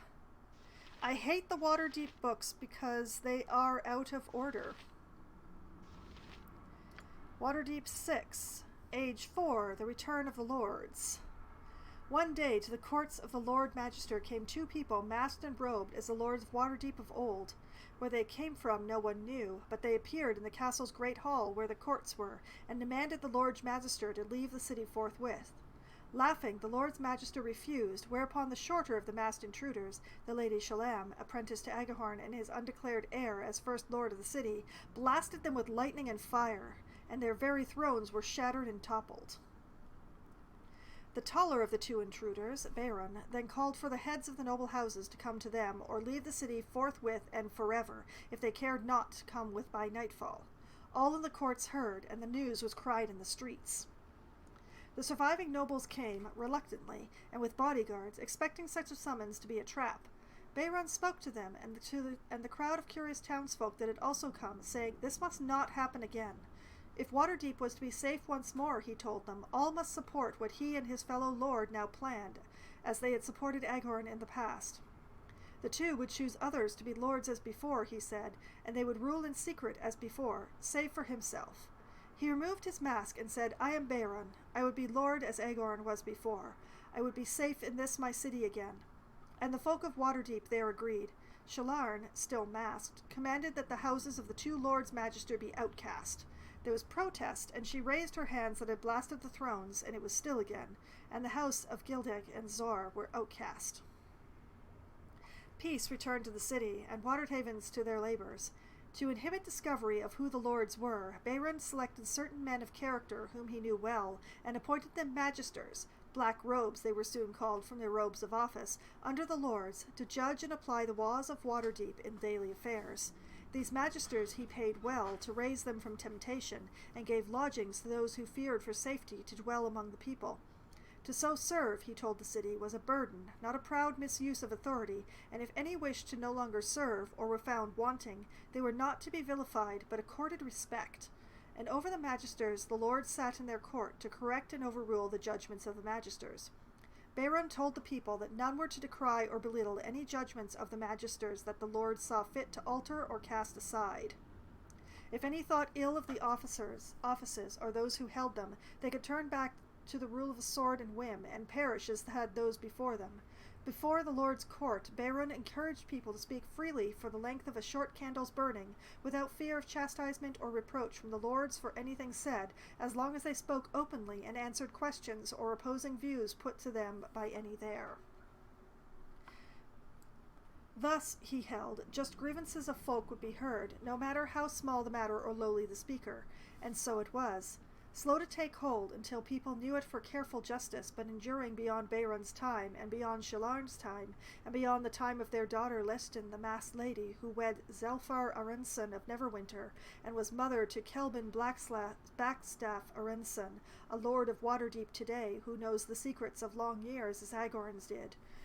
And as the years have passed, Waterdeep has grown in size and variety, flourishing with good trade under the tolerance and protection of strong defenders and good government.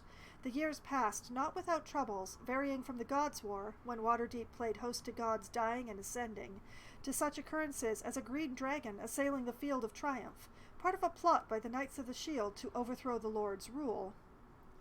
But the city and her people survived and prevailed against all strife.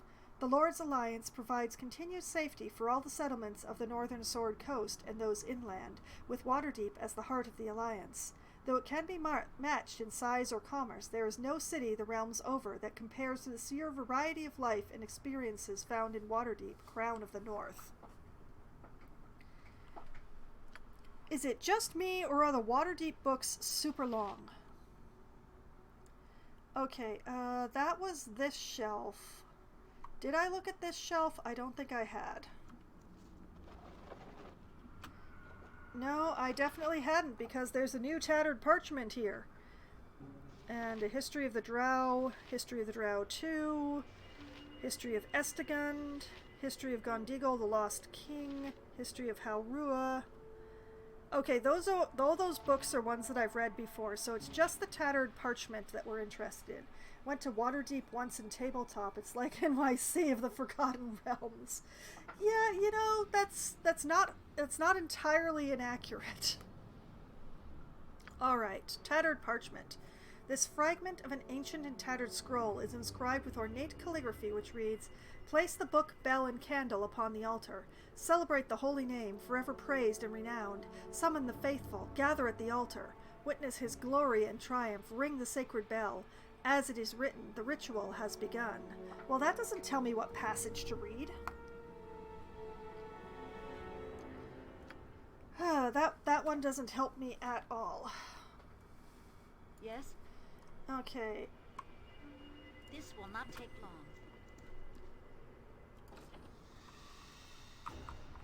Oh, hey, what do you know? Hello, Spellhaunt. Goodbye, Spellhaunt. You and Boo and I, hamsters and rangers everywhere, rejoice! Name. Alright, Imoen. Good to go. What do we have here? A handwritten note. This brief note is written in wild, looping, haphazard script. The words seem to be almost nonsensical babblings. Tough guy? Tough guy. Long red circle is tough guy now. LTM.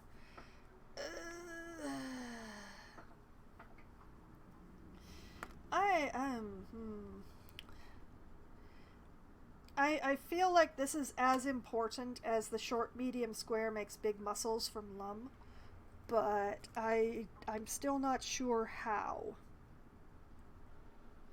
Okay, let me just copy this down. Tough guy. Tough guy.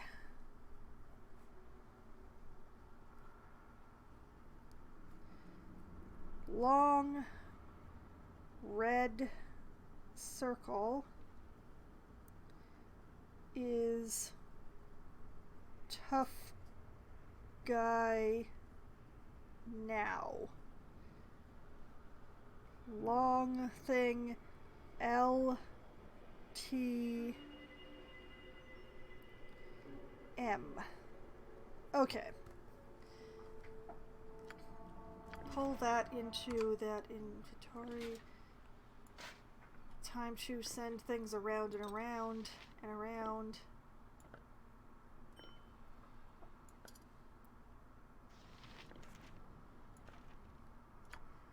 And I'll put that in the gem pouch and copy that. Yes, okay.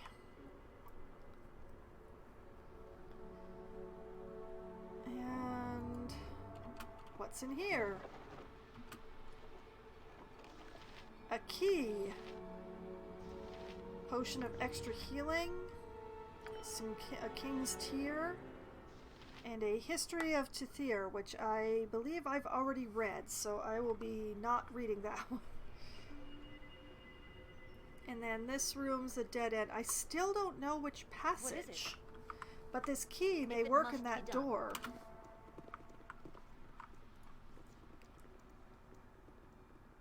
So let's head back over to the locked door.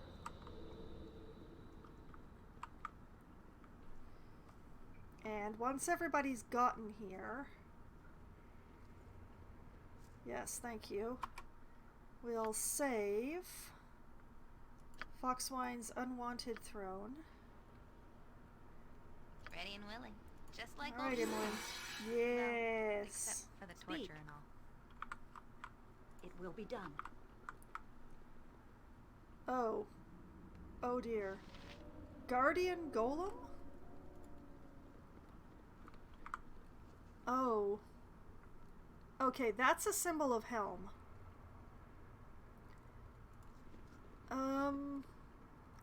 This doesn't make anybody else nervous, right? It's only me?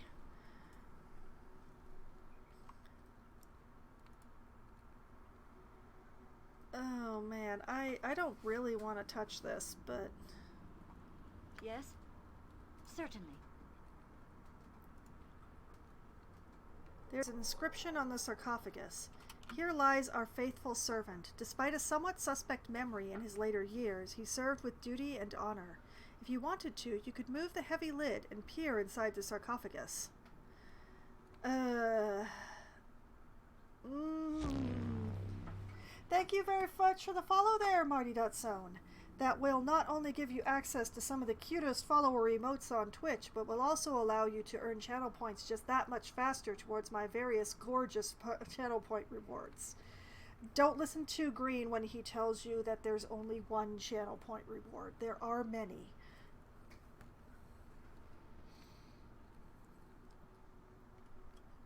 I don't really want to open the sarcophagus right now. What is I'm it? pretty sure that's going to make the golems attack me. I think I want to try this Without door doubt. instead. Handwritten note. This brief note is written in wild, looping, haphazard script. The words seem to be almost nonsensical babblings. Shh, calm before storm. Medium green triangle gets storm in hand. Lum. These are controller things. These are controller commands. These are the buttons on my PS3 controller.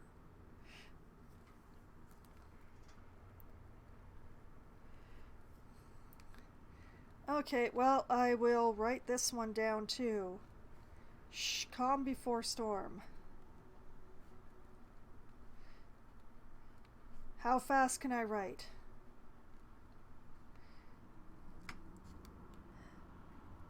medium green triangle gets storm in hand. Period. Long one. Lum. Whoa! And then I dropped my pen on my keyboard because I'm smart.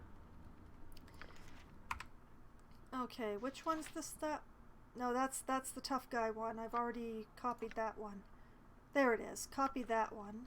Thank you. Speak. Huh. Well, it's just getting myself attacked by the... Oh, the priest's robes. Oh, of course, the priest's robes. We're gonna get attacked, folks. Okay. Alright, that's the way it's gonna be. That's the way it's gonna be. Quickly and precisely. No, guys. Yes? I will stand here. Who And says Minsk jump will on my stand sword while you here. can, evil? I won't be as gentle. And Jahira will stand with me over here. I'll aid you And if I can. Valgar will That stand shall over be here with Minsk. And Aerie is help going however I to can. stand squarely in the middle between them. And hopefully Imowen is strong enough to open the Right you are. sarcophagus. Alright? Okay. You push the heavy lid aside, but before you can inspect the contents, there is an angry roar. You sense you have business to take care of before you can properly examine the inside of the sarcophagus. Priest! For 1,000 years I slept in peace, forgotten by the world beyond these temple walls. Now you dare disturb my eternal rest? No, we just want to look at your sleeve, man. We just want to look at your sleeve. Oh, I see you have brought my slippers. How thoughtful. May I have them? Aha! Ha ha ha ha! I did do this with the right person. Sure, take the slippers, or I don't make deals with the undead. No. Have the slippers. Take them. Your feet must be so cold. I apologize for my undeserved reaction. I will take my slippers and let you finish your work here. Look through the sarcophagus if you wish. I knew keeping the slippers was the right thing to do. Inside the sarcophagus lie the remains of the old priest's possessions. Woven into the sleeve of his ceremonial robe is the following Holy Ritual, Chapter 12. Hey. Chapter 12, verse 14. You make a mental note of it. I'm not just going to make a mental note of it. I'm going to make a physical note of it. Holy Book, Chapter 12,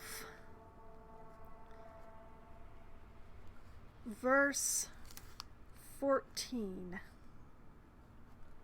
Yes. Journal has been updated to open the portal to the temple's lower levels. Okay.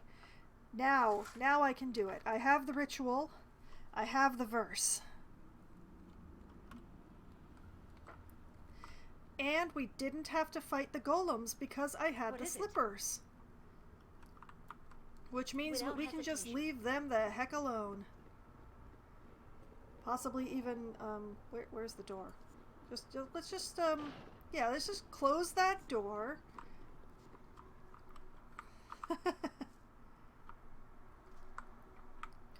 Okay, so last time we were fooling around with this, we got attacked by statues. So I'm just going to turn the party around this way so that we've got the correct people at the front. Time to move? Alright. Okay. And I don't actually trust the game to remain stable, I have to admit, so I will save. And bell, candle, holy book. The artifact's now in place. The altar shimmers and glows as you approach. The very stones beneath your feet tremble with caged power. The ritual has begun. What do you do next? All right. Ring the bell. The bell chimes once, and the glow of the altar pulsates in response. What do you do next? Ring the bell. The bell chimes a second time, and the temple shudders as the magic gathers. What do you do next? Then it is light the candle. The tiny blue flame of the candle burns with an unnatural intensity. All right, then you open the book. You lay the book on the altar, open to the chapter and verse that were woven into the sleeve of the old priest's cloak, and recite the passage. What do you do next? Then you ring the bell again. You ring the bell a third time. Behind you, the mirrored portal begins to glow. The gate to the lower levels is now open. I did it, go me, I did it. And what do you know, we're being attacked by statues coming to life again, probably, but... Okay, enemy sighted, but where? One moment, folks. There we are. Speak. You will fall by my hand.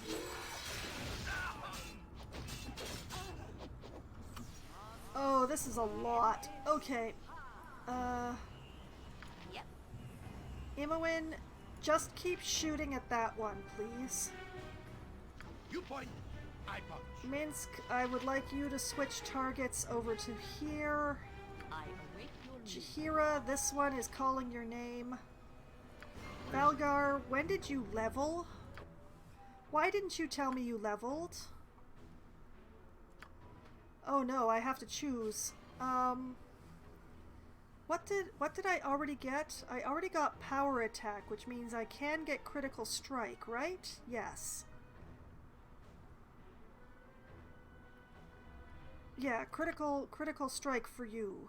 A high-level warrior's intimate knowledge of vital spots on opponents allows her to, once per day, concentrate all of her attacks in one round to strike a vital area every time. With this ability, every attack roll made in the next round is a natural 20, a critical hit. Wah!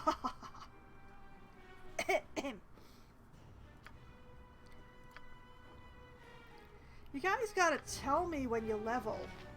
Alright. Baldur, this big boy is calling your name.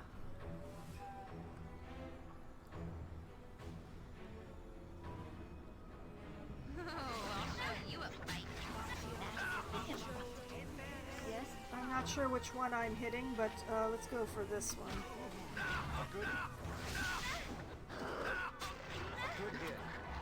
Okay, okay. We have problems. Swords, not words. Minsk, I need you to go after that one. Yes. Chihira, this one is yours now. Valgar, finish this one off. What is it? I will join Minsk in protecting our ranged ladies. I'm gonna try something else. Try something else. I'm gonna try something else. My weapon does not. Try something else. Well, that's terrible. Ari, I think it's time you leave this vicinity. What do you want? I want you No over problem. here. Yes, yes, all of you, all of you. No effect.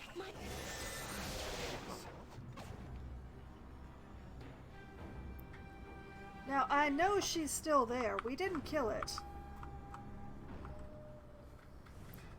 We definitely didn't kill it. This will not take long. But the question is, where did it go? Yes? If it must be done. She's got to be around here somewhere. She didn't die. She just did a swoop. Okay, you know what? Let's be It's a long, semi-intelligent exciting about mini this. circus. Ari,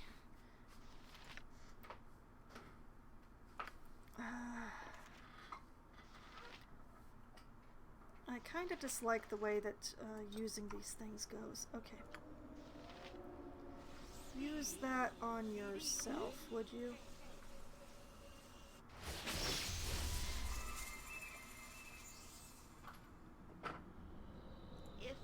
If you're sure. Maybe we did kill her and she's just in the pile?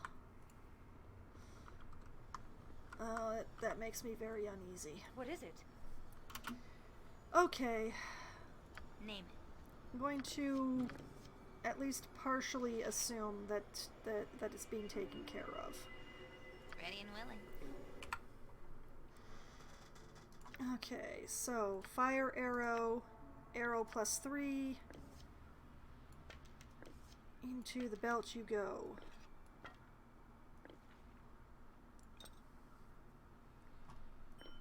Send me that.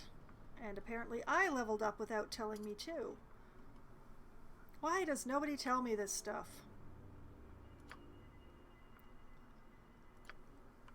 Let's see. I had Death Blow, so I'm going to take Greater Death Blow, because that's what you do. Like Death Blow, this ability allows the warrior to vanquish lesser foes with a single blow. For the next 2 rounds, any creature of 12th level or lower is instantly killed when struck by the warrior. Yeah. Did anybody else level without telling me? No? Okay, good. You need something? Ari, I'm very curious about this longbow. I would like for you to identify that right away, please.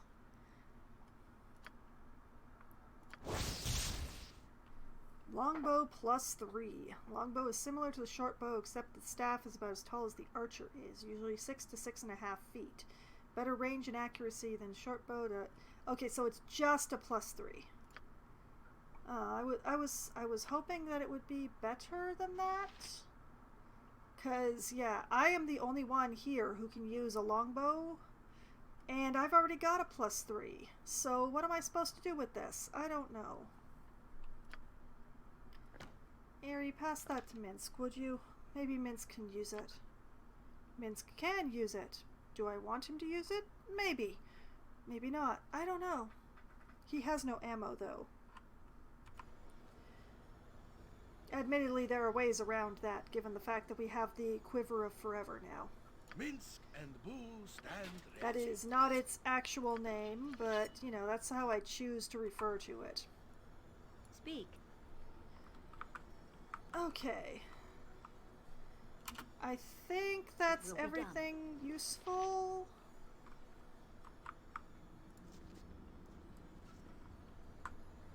Yeah, I'll call that everything useful.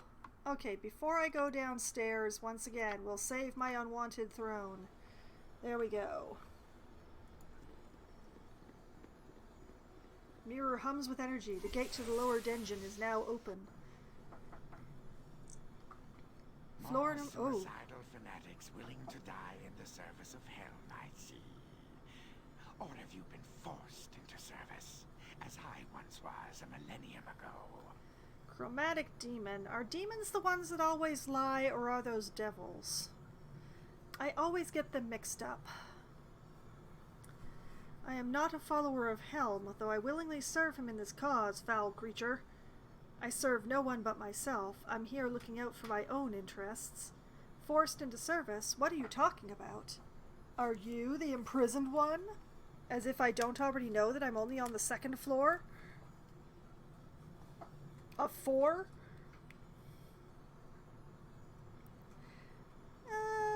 You know what? Let's go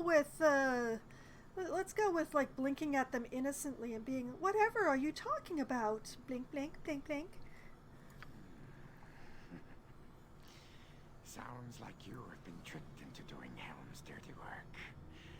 Looks like we are both unwilling participants in this little drama. Speak for yourself. All lies. Stand aside and let me descend to face the imprisoned one. Perhaps you could show me the way down to the next level, and I'll see if I can get us both out of this mess. Or, well, I never really trusted that Audrin anyway. What do you suggest we do? Demons are chaotic evil and devils are lawful evil, so devils are the ones less likely to lie to you. Ah, okay.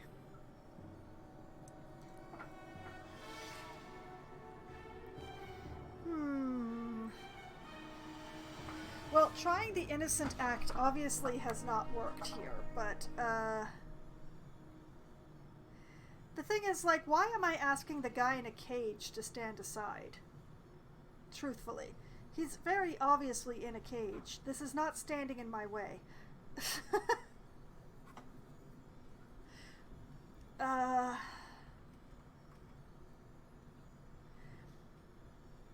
Well,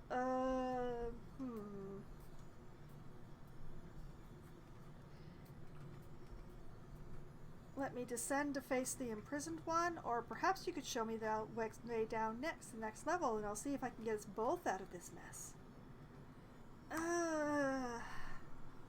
I'm not sure whether it's the first answer or the second answer that will serve me the best here. You're asking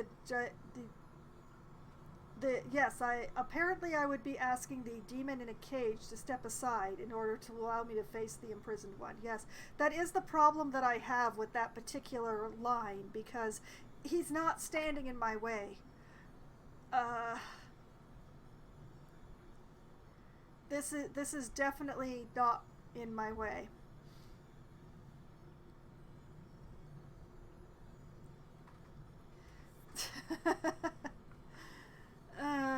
Okay, well, let's try the honeyed words. Perhaps you could show me the way down, and I could find a way to let both of us out.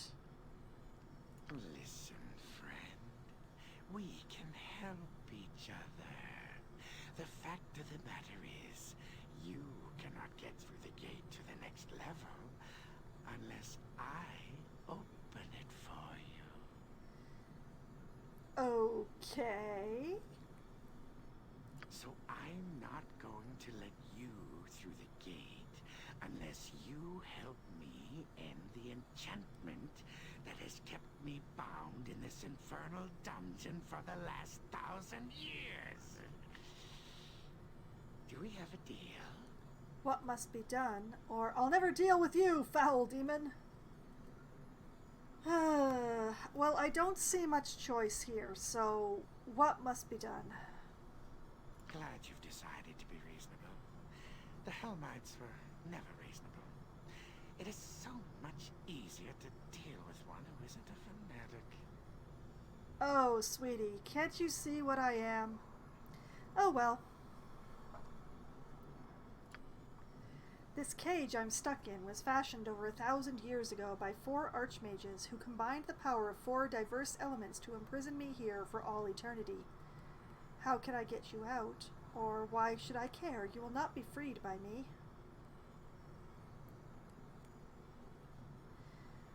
How do I get you out? The wizards who trapped me here each had a lab on this level of the dungeon where they worked to fashion the enchantments of my cage. Each wizard created a scepter to focus and channel his power. Only the combined power of the 4 scepters can lock or unlock my cage. I will find the scepters. What next? Or you can stay in the cage and rot. I mean, the question is, could I find something in the labs that would just open the way myself? Because, like, this guy could easily be lying to me about him being the only one who can open the gate. But the question is how far I can take this without committing myself.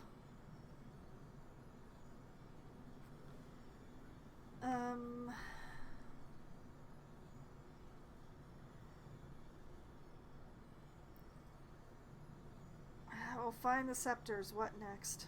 Gather the scepter keys and place them in the 4 slots around the cage. Once free, I'll be on my way. And you can go through the gate and take on the imprisoned one. If you still want to. I don't like it. I don't like it at all.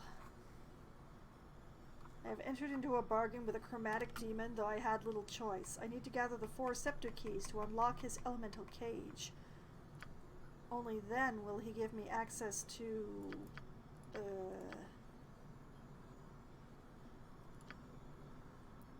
Nope, this doesn't help at all. There it is.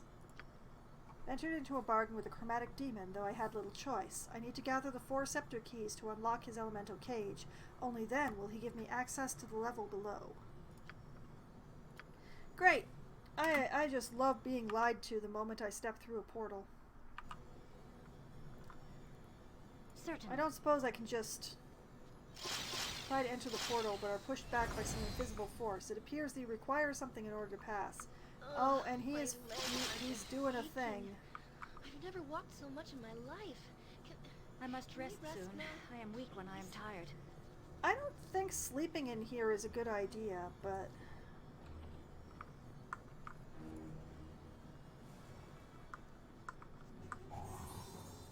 Oh, hello. Something up? Let me just take You can care of count on me. that.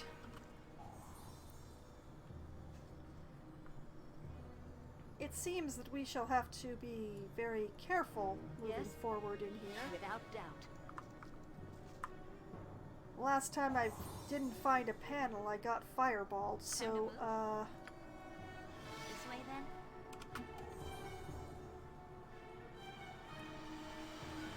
Imoen, if you could, like, take a little meander around. Just a little one.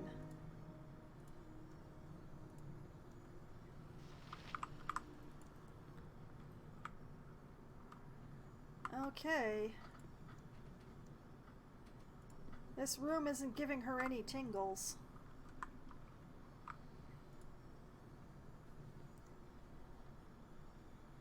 Alright, let's see here. Bookcase, bookcase, bookcase, desk, bookcase. Whee! That's a lot more lore, isn't it?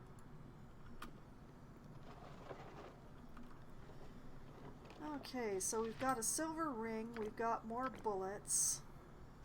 History of the North 5, History of the North 6, History of the North 7. Okay, I don't gotta worry about that then.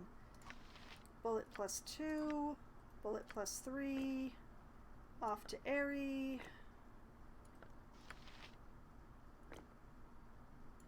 Ooh, Aerie now has a full stack of plus 3 bullets. I'm gonna save those for a special occasion.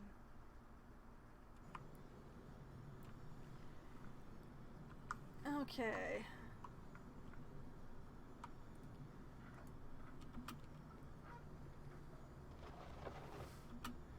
What do we have here? History of the North 2, History of the North 3, History of the North 4. Okay. Oh, Air Library Note. Many of the words on these scattered pages have faded over the centuries. Power of my electrical enchantments, our caged pet, the form of a green slime giant is vulnerable to lightning. Only the final entry has survived in its entirety. I finally have a plan to be rid of that sorry, slime-loving excuse for a mage. If I turn my fan to its highest setting while the southwest door to his noxious laboratory is open, the poison mist will be blown clear, making his noxious pets vulnerable. I must remember to use my lightning on that ooze puddle, unless I want thousands of those things crawling around the dungeon. Soon I will put my plan into action and be rid of its caustic presence forever. Okay, so, that slime-loving mage, keeps many pets. I'm just going to make a note. Remember to lightning the slimes. Working together in harmony, were they? Huh? Huh? Okay, History of the Last March of the Giants, History of the Moon Sea, History of the North 1. Okay.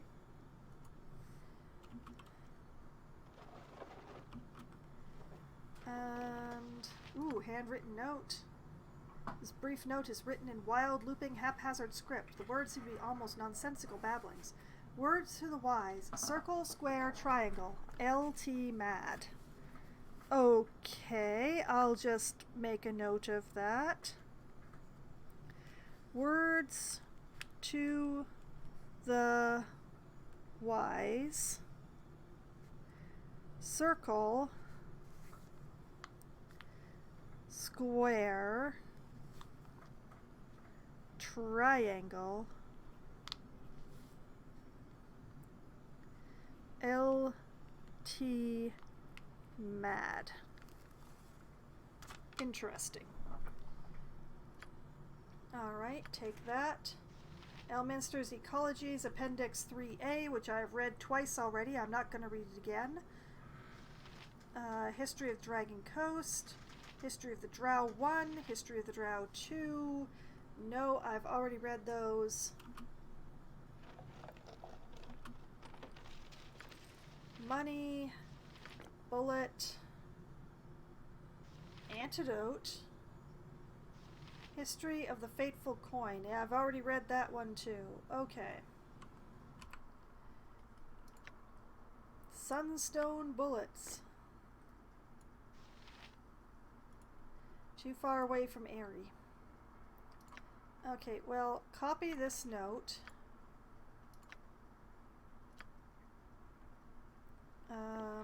Oh right, if Aerie is too far away, then Valgar is too far away as well. So let's just go back.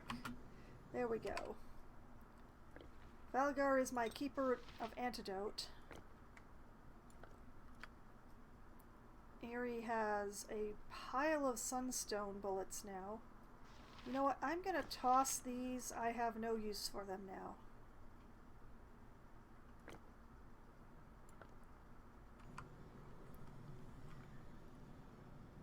Okay. Well, there's definitely nothing in here that resembles a staff. What is it? But it also appears like Quickly it and might precisely. be safe enough to have a rest here, maybe? Let's find out. Save. Rest. Oh, great. That's great.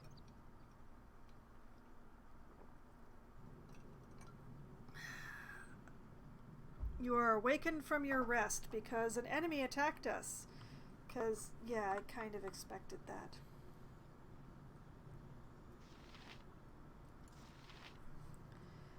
Obviously, here is not a place to rest, but I don't really want to take them outside Glory will either. be ours today.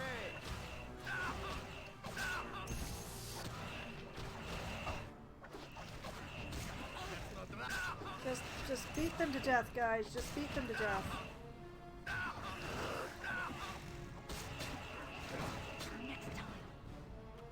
Okay, well, resting inside the tower is Speak. obviously not the way to go, so we're gonna take ourselves Without upstairs and get a rest and then come back down.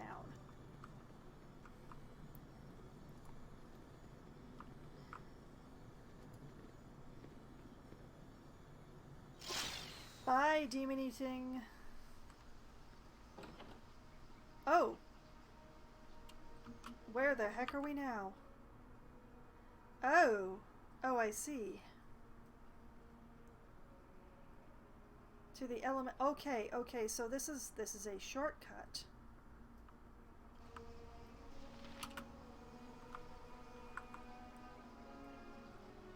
Can we go back in? It looks like we can. Nice. Okay, can we long rest here?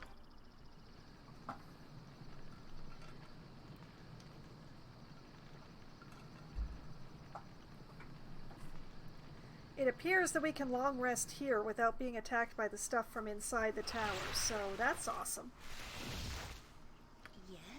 Aerie, I would like for you to use your belt, please. Thank you. Yes? This Back will not in. take long.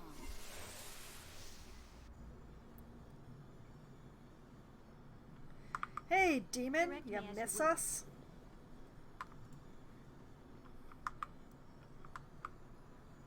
I know this clay golem missed us, but did you miss us, Mr. Chromatic Demon? I'm sure all the golems missed us very, very much. You So will be it. know. I am your doom.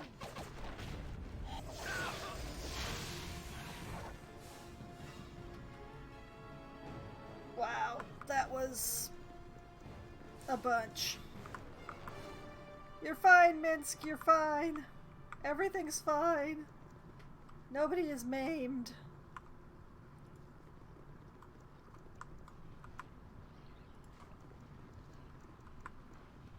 You smell the rank, acrid stench of noxious fumes wafting up from the polluted pool in the room just beyond the gate. We have such stories amongst my people.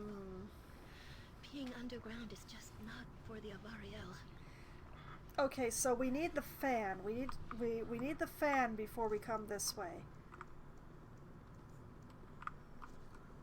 And since I don't see anything in this room that resembles a fan, perhaps... Ooh, zappy zappy. I hear zappy zappy noises. Yep. Okay, M-O-N, you're up. Gotcha. A den of stinking evil. The mechanism that operates this does not have a conventional lock and may be warded against simple spells. Of course it is! What is it? If it must we be are done. all heroes. You and Boo and I. Hamsters and rangers everywhere. Rejoice! I agree, Minsk, but your timing is odd. Okay, so let's try over here.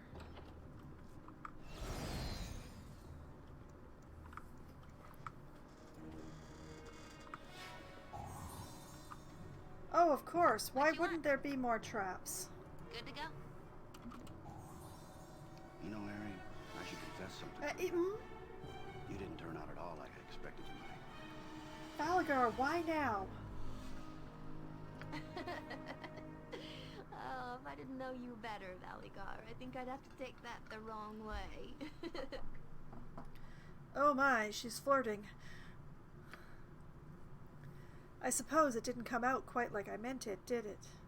I'm sorry, Aerie. I only meant that all my warnings of your impending corruption by magic have been proven false, fortunately. Oh, I don't know, Valgar. It doesn't mean I'll never be corrupted by my magic, just not yet. You shouldn't joke about such things, Aerie. Your heart is purer than I gave it credit for, and that gladdens me. But I've seen good, honest people turn to greed and hate by magic. It's a fate I wouldn't wish on anyone. Valgar, you are such a downer. I didn't mean to joke about that. I know your past, and I don't think I could ever be like that. Magic is a power I can use to help people, and that's all. That's good to hear. Let's hope it remains that way. Okay, can we go back to trying to find all the traps in this room now? Have you had your little heart-to-heart there? Oh. Hey, you! Yeah, I'm talking to you. Only the masters are allowed in the libraries. What are you doing here? Who are you? I could ask you the same question. I'm looking for 4 scepter keys. Can you help me? You know, I could ask you the same question. I'm just the resident whipping imp. A menial servant. A serf, a slave, a vassal. The masters couldn't care whether I live or die. Your masters are dead and gone. I assume you were talking about the wizards the demon in the other room mentioned. Sure, let's go with that second one. I assume you're talking about the wizards the other demon mentioned. You shouldn't be talking to that one.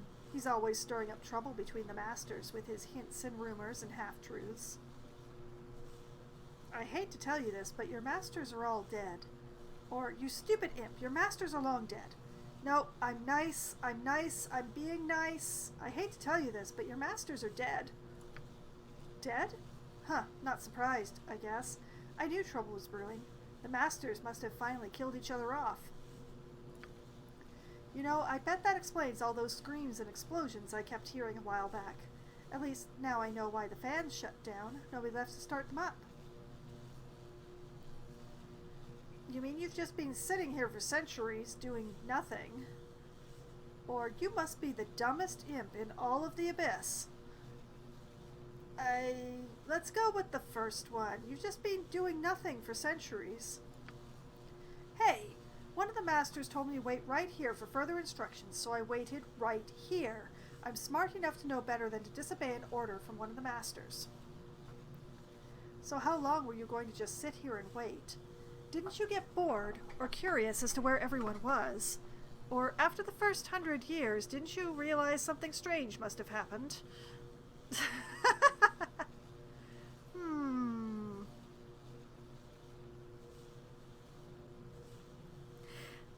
Let's go with the last one. After the first 100 years, didn't you realize something strange must have happened? Look, I'm an immortal spirit, okay? What's 1,000 years to me? And if you knew how the masters punish disobedience, you wouldn't have moved for 1,000 years either.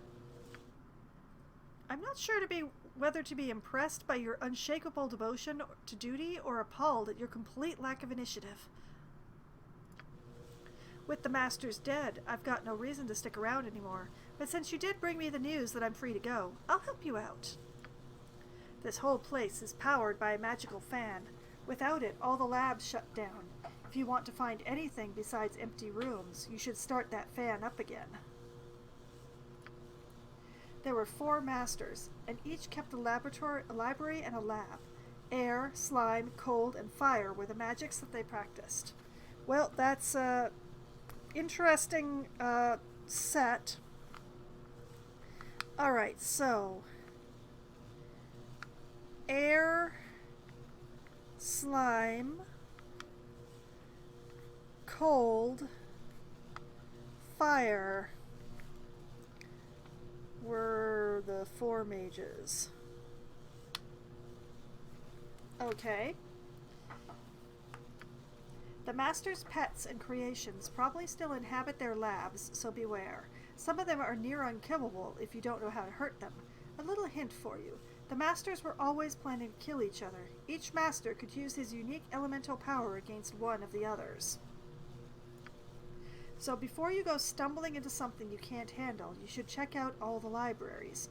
The masters were into some pretty strange stuff, but at least they kept written lab notes of their work. These notes will be invaluable. Wait, I have more questions.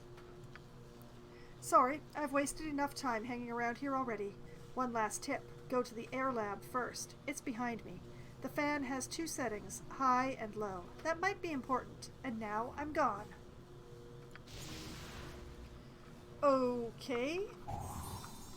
Oh look, another trap, which is what I was actually looking for. Alright, untrap that. Okay, so the air lab is that away. Oh man, there's a lot of traps. Okay. Untrap that trap. And that one.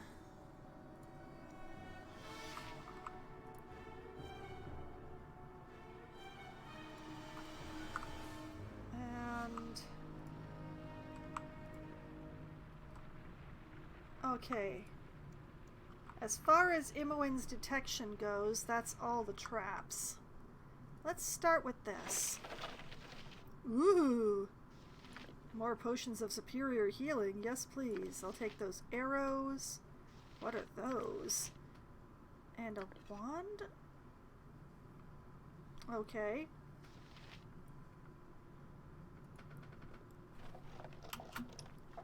Ooh, more antidote. Yes. A handwritten note. This brief note is written in wild, looping, haphazard script. The words seem to be almost nonsensical babblings. No magic, long blue-green, black, back magic, back, LTM.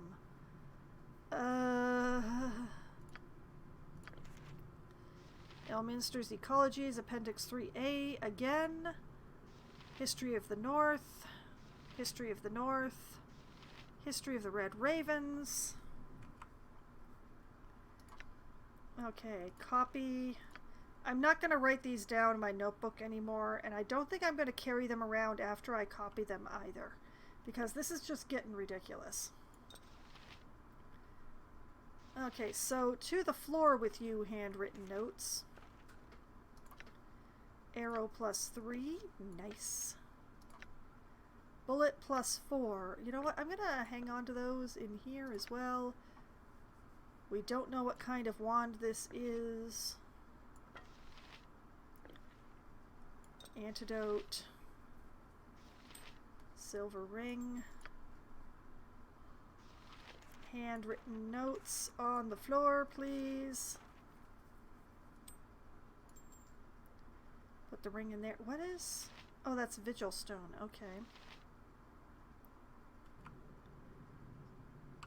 Alright, what else have we got in here? So much stuff. Oh my goodness. I am probably going to finish out the stream just with this room and save turning on the fan for next week. Alright, over here. Fire library. Okay, this is a fire library. Alright. This note is scorched and blackened, obscuring much of the text. Companions are stubborn fools. Demon almost immune to physical damage. Transforms into its ice incarnation. Is vulnerable to flame and fire. Destroy the windbag air wizard and his pathetic servants. My giant is invincible. Okay, thanks.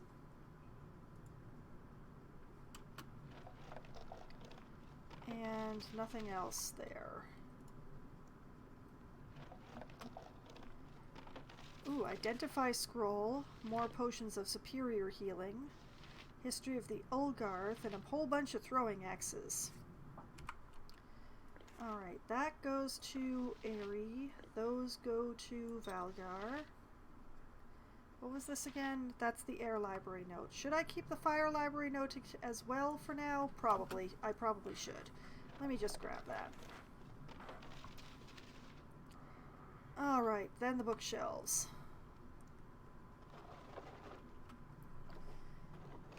History of the Red Ravens, History of the Sisters of Light and Darkness, History of Unicorn Run. It's good that I'm running out of books. Ooh, money, what appears to be some specialty arrows. Valley of the Gods, the Vast, Western Heartland. Alright, one more bookshelf. Oh, a spell shield that she can learn. That sounds fun. History of Am, History of Am, History of Am. Why would you have 4 copies of the same book? Why? Why would you do that? And all in the same bookcase. Let's learn this,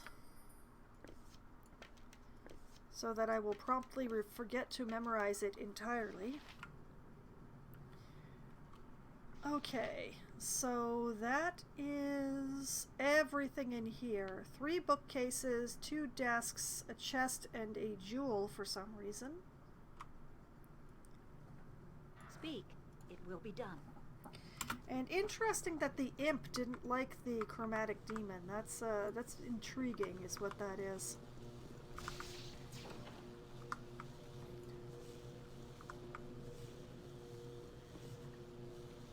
Yep, that's a fan, all right. Hey, can I open this door from this side?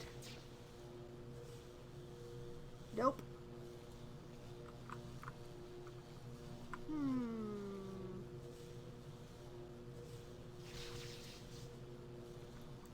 Well, Name. Imoen? Turn the wheel, and the fan starts with a rush of air. The air begins to form into vaguely humanoid shapes. Okay.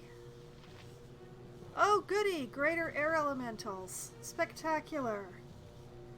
Hello, Fox. Hello. Welcome back. I did, in fact. I found 2 things, actually. Just in a moment here before I get into combat with this greater air elemental. I not only found the ammo belt that I have spent the entire game looking for, but I also found an unlimited quiver of +1 arrows. So I will never need ammo again. I will never ever need ammo again. It's really spectacular.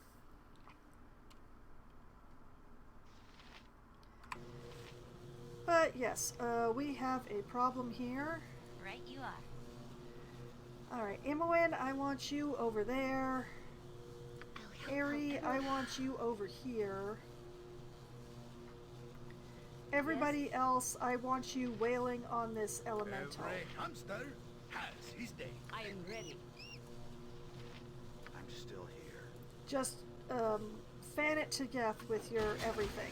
Whoa! You know what, Ari, stand over here instead, please.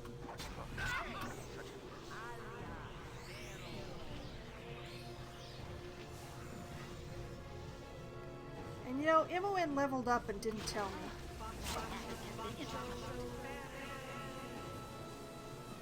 Imoen, why are you using the dagger instead of your bow? Why have you done this? All right. Something up? Alright, we're going to go with the gang up method for this one. Oh, I'll show you a fight. Open the eyes! Yeah! I won't let my friends be hurt. Oh, I'll show you a fight.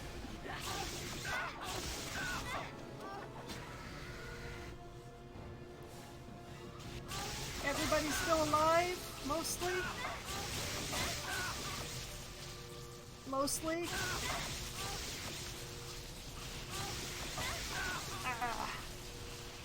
What is it? I think maybe we should leave this room a bit precipitously. Oh. Hi.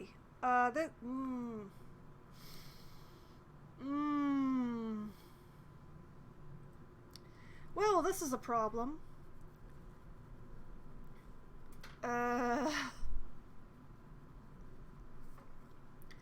Well, let's just start with this. Imoen, you can have your level up. Oh, proficiency, I see.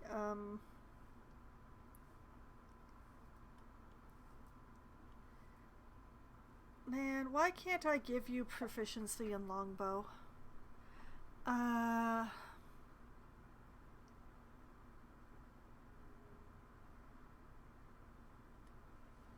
Single weapon style? Fighting style for characters who do not wish to use a shield but want some bonus when using a one-handed melee. Two-handed? Fighting style allows the character to use a two-handed melee weapon. No. Alright, I guess we're going with single weapon style for her. Since she does have a dagger, I guess. Sigh. There you go. And let's see. Extra level 6 spell. Energy blades, improved clarity, dragon's breath, summon planetar, summon dark planetar. Oh, no, that leads one to the other. And comet. Spell is more powerful and specialized version of meteor swarm. A huge meteor or comet strikes the earth, damaging all enemies in its path and sending out a powerful shockwave that knocks away all foes in the area of effect. Those knocked down must save versus paralysis or be stunned for 3 rounds.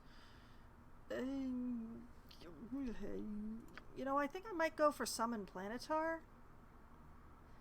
Open a celestial gate and call forth a planetar to fight at the caster's side until the spell expires or the planetar's avatar is slain.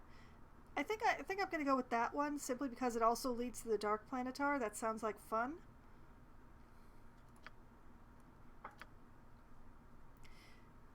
Okay. And for the love of everything, drink a potion, girl. You should also drink a potion. In fact, potions for everyone. Speak. Speak your mind. Do I not have anything stronger for you? Apparently not. Okay. Drink.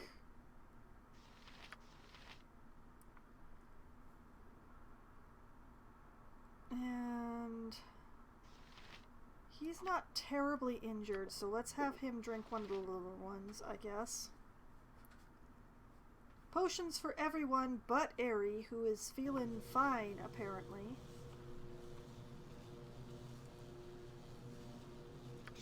lot more exciting than any circus.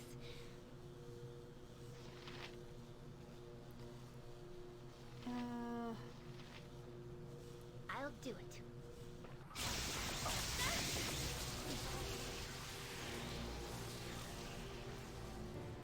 Well, at least the giants have to Yes? single file into this area. Oh, Imoen. Oh, Imoen. Imoen, if you would just back up here. What is it? Everybody else, good luck. Sharpened and raring to go.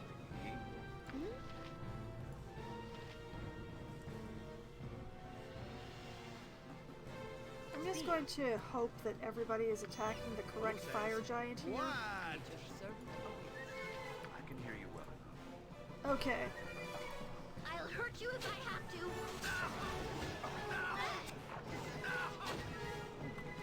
Alright, one giant down. Yes?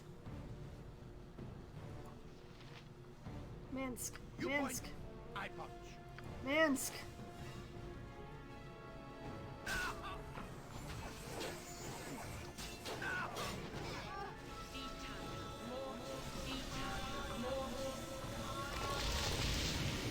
Thank you, Jadira. Okay. Well, that was a I have whole had lot to of... drop what you gave me. I have only 2 arms and no more space. I know, Minsk. I know.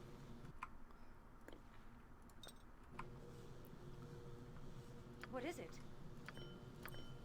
Okay, take all the jewels. Stuff them into the jewelry pouch where they belong.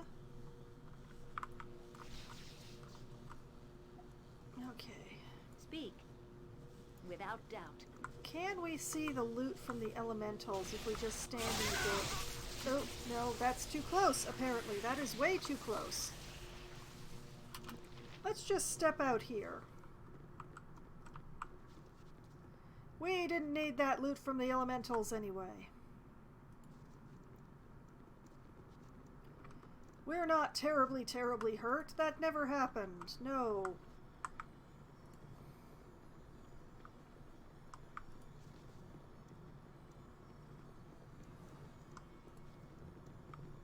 Hopefully with the fan turned on, this is better.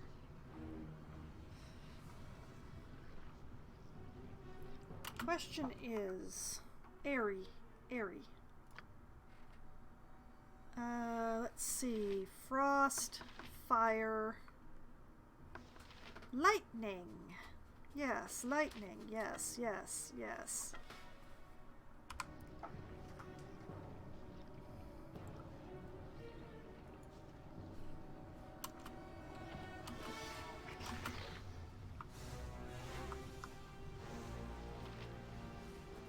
This might take more lightning than I have.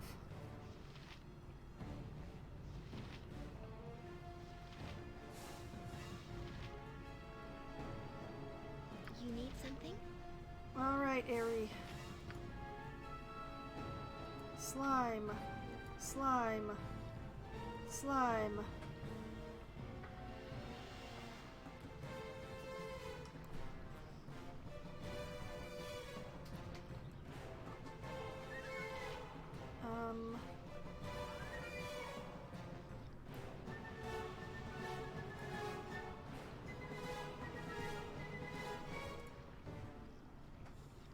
What do you want?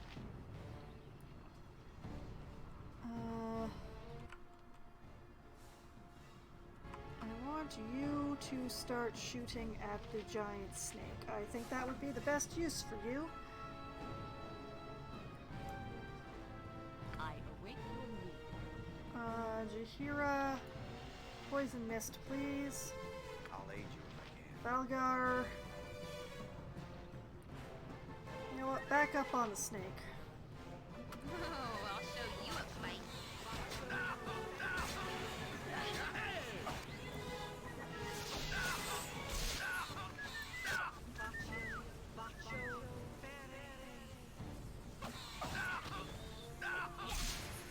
Okay, I have lightning storm, don't I?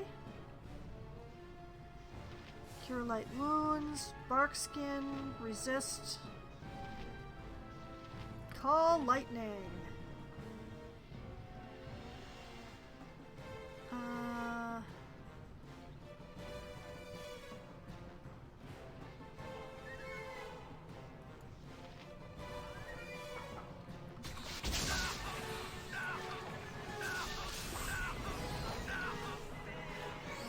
Airy.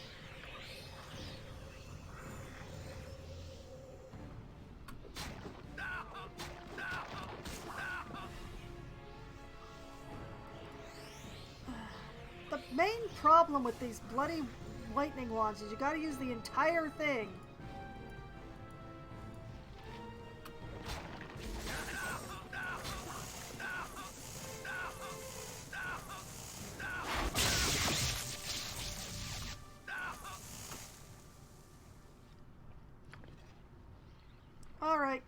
Alright, folks.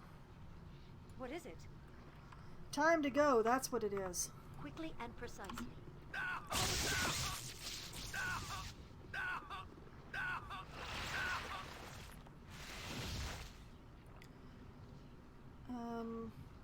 Alright. Name. Imoen? No problem at all.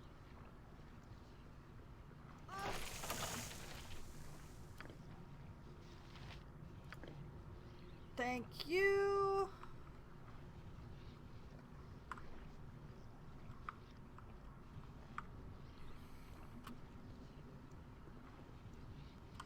Ow. Yes, I know. Okay. Speak. Okay, how many of us are poisoned? I just cannot read all these symbols.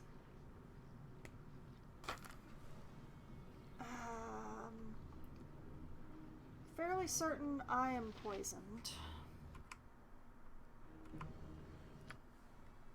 I don't know how to tell is the problem.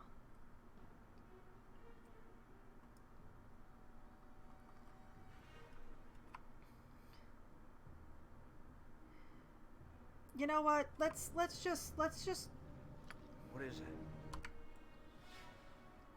we have more than enough antidotes that all of us can drink one and we will still have plenty. So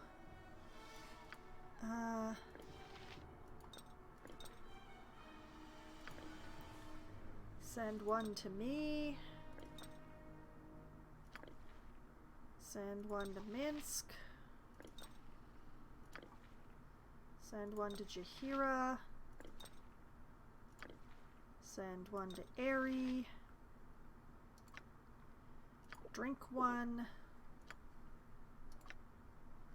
Drink. Ready and willing. Whoop. Something up? Drink. Drink. Drink. And drink. All right. Everybody good? Everybody quaffing? Yes? Okay. 3, 2, 1, let's quaff.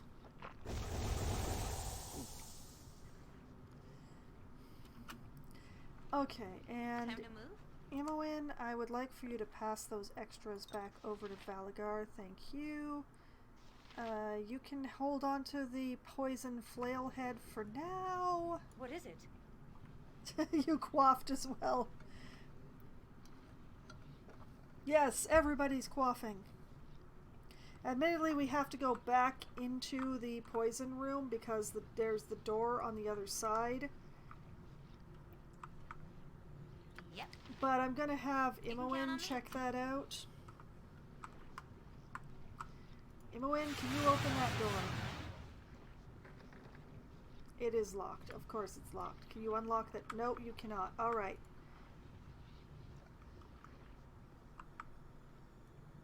Speak.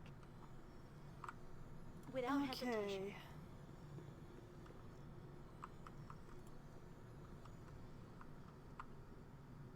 Well, that's the 2 directions from that lab, but there are still 2 directions from this lab.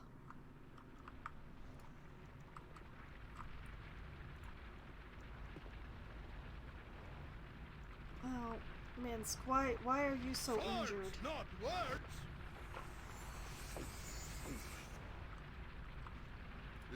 by the sword.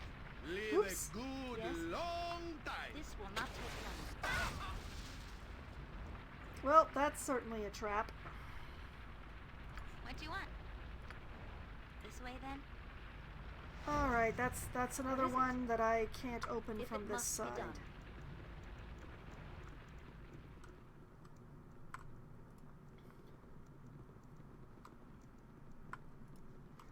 Okay, so we still have 2 more doors down here. But I have run out of time for tonight's streams, so I will go through I will go through both of these doors next week. For now, though, I'm going to save. I am going to make it through this. I have lots of potions. So, hopefully I will be able to deal with that. So, I've done the air and the slime. So that leaves the cold and the fire. So we'll see how that goes. I think that this gate over here will be the slime library, which would make this one here the cold library. So I'm not sure which one I'll do next, although the slime one appeals to me because I've already cleared his chamber. But that's a problem for future Foxwine. Current Foxwine is not having that problem at all. I'm not having anything with that. Good night to you too, Pellar Fox. And for anyone who is new to the stream or has missed some sessions or anything like that, you can find all of my previous Baldur's Gate streams, both 1 and 2, on my YouTube channel, which I've just had my bot link to in the chat here. There are playlists there for every game that I have played twice or more on streams, so it's really easy to find what you're looking for. And there are hours upon hours upon hours of stream VODs just waiting to take up your time and amuse you. Although you don't need too long before you can hear my voice again, because I will be back streaming again tomorrow night, starting at 7 p.m. Eastern Time. I will be playing Slime Rancher for Management Monday. I will be continuing to work on my farm and explore, but what I'm going to be starting the stream with is unlocking the gate to the temple. There is a slime temple, and I need to unlock the gate to it. I know exactly what I need. Oh yes, slime upon slime, except these slimes, they're adorable and they squeak. And most of them don't try to hurt me. The majority of them don't try to hurt me. We won't count the ones that try to chew my arm off. They are outliers and do not count for the metrics. So I will be farming slimes tomorrow and looking after my slimes and making sure that they're happy and healthy and all that sort of stuff, and unlocking the temple so that I can get access to more varieties of slime in all of their squeaking glory. So that will be tomorrow night. Then I will be back again on Wednesday night, starting at as close to 7 p.m. as we can get enough people together to form a game. I will be playing either Among Us or Scribble It or 100% Orange Juice with my friends. Among Us is too well known to be bothering to describe it at this point. So if you don't know what it is, I want to know where the rock you've been under is, because I want a vacation there. I need a vacation so bad. But Scribble It is the game that we play when we have too many people for 100% Orange Juice, but not enough for Among Us yet. And it's a Pictionary style game where one person draws and everyone else tries to guess what the spelling is for the thing that they think that the person is drawing. And 100% Orange Juice is, at best description, anime Mario Party, where we work our way around a board and attempt to defeat a boss cooperatively, along with characters who each have their own individual skills and cards that change the rules, and RNG being only vaguely on our side and mostly on the boss monster's side. And it's a lot of fun, so it's definitely something to tune in for.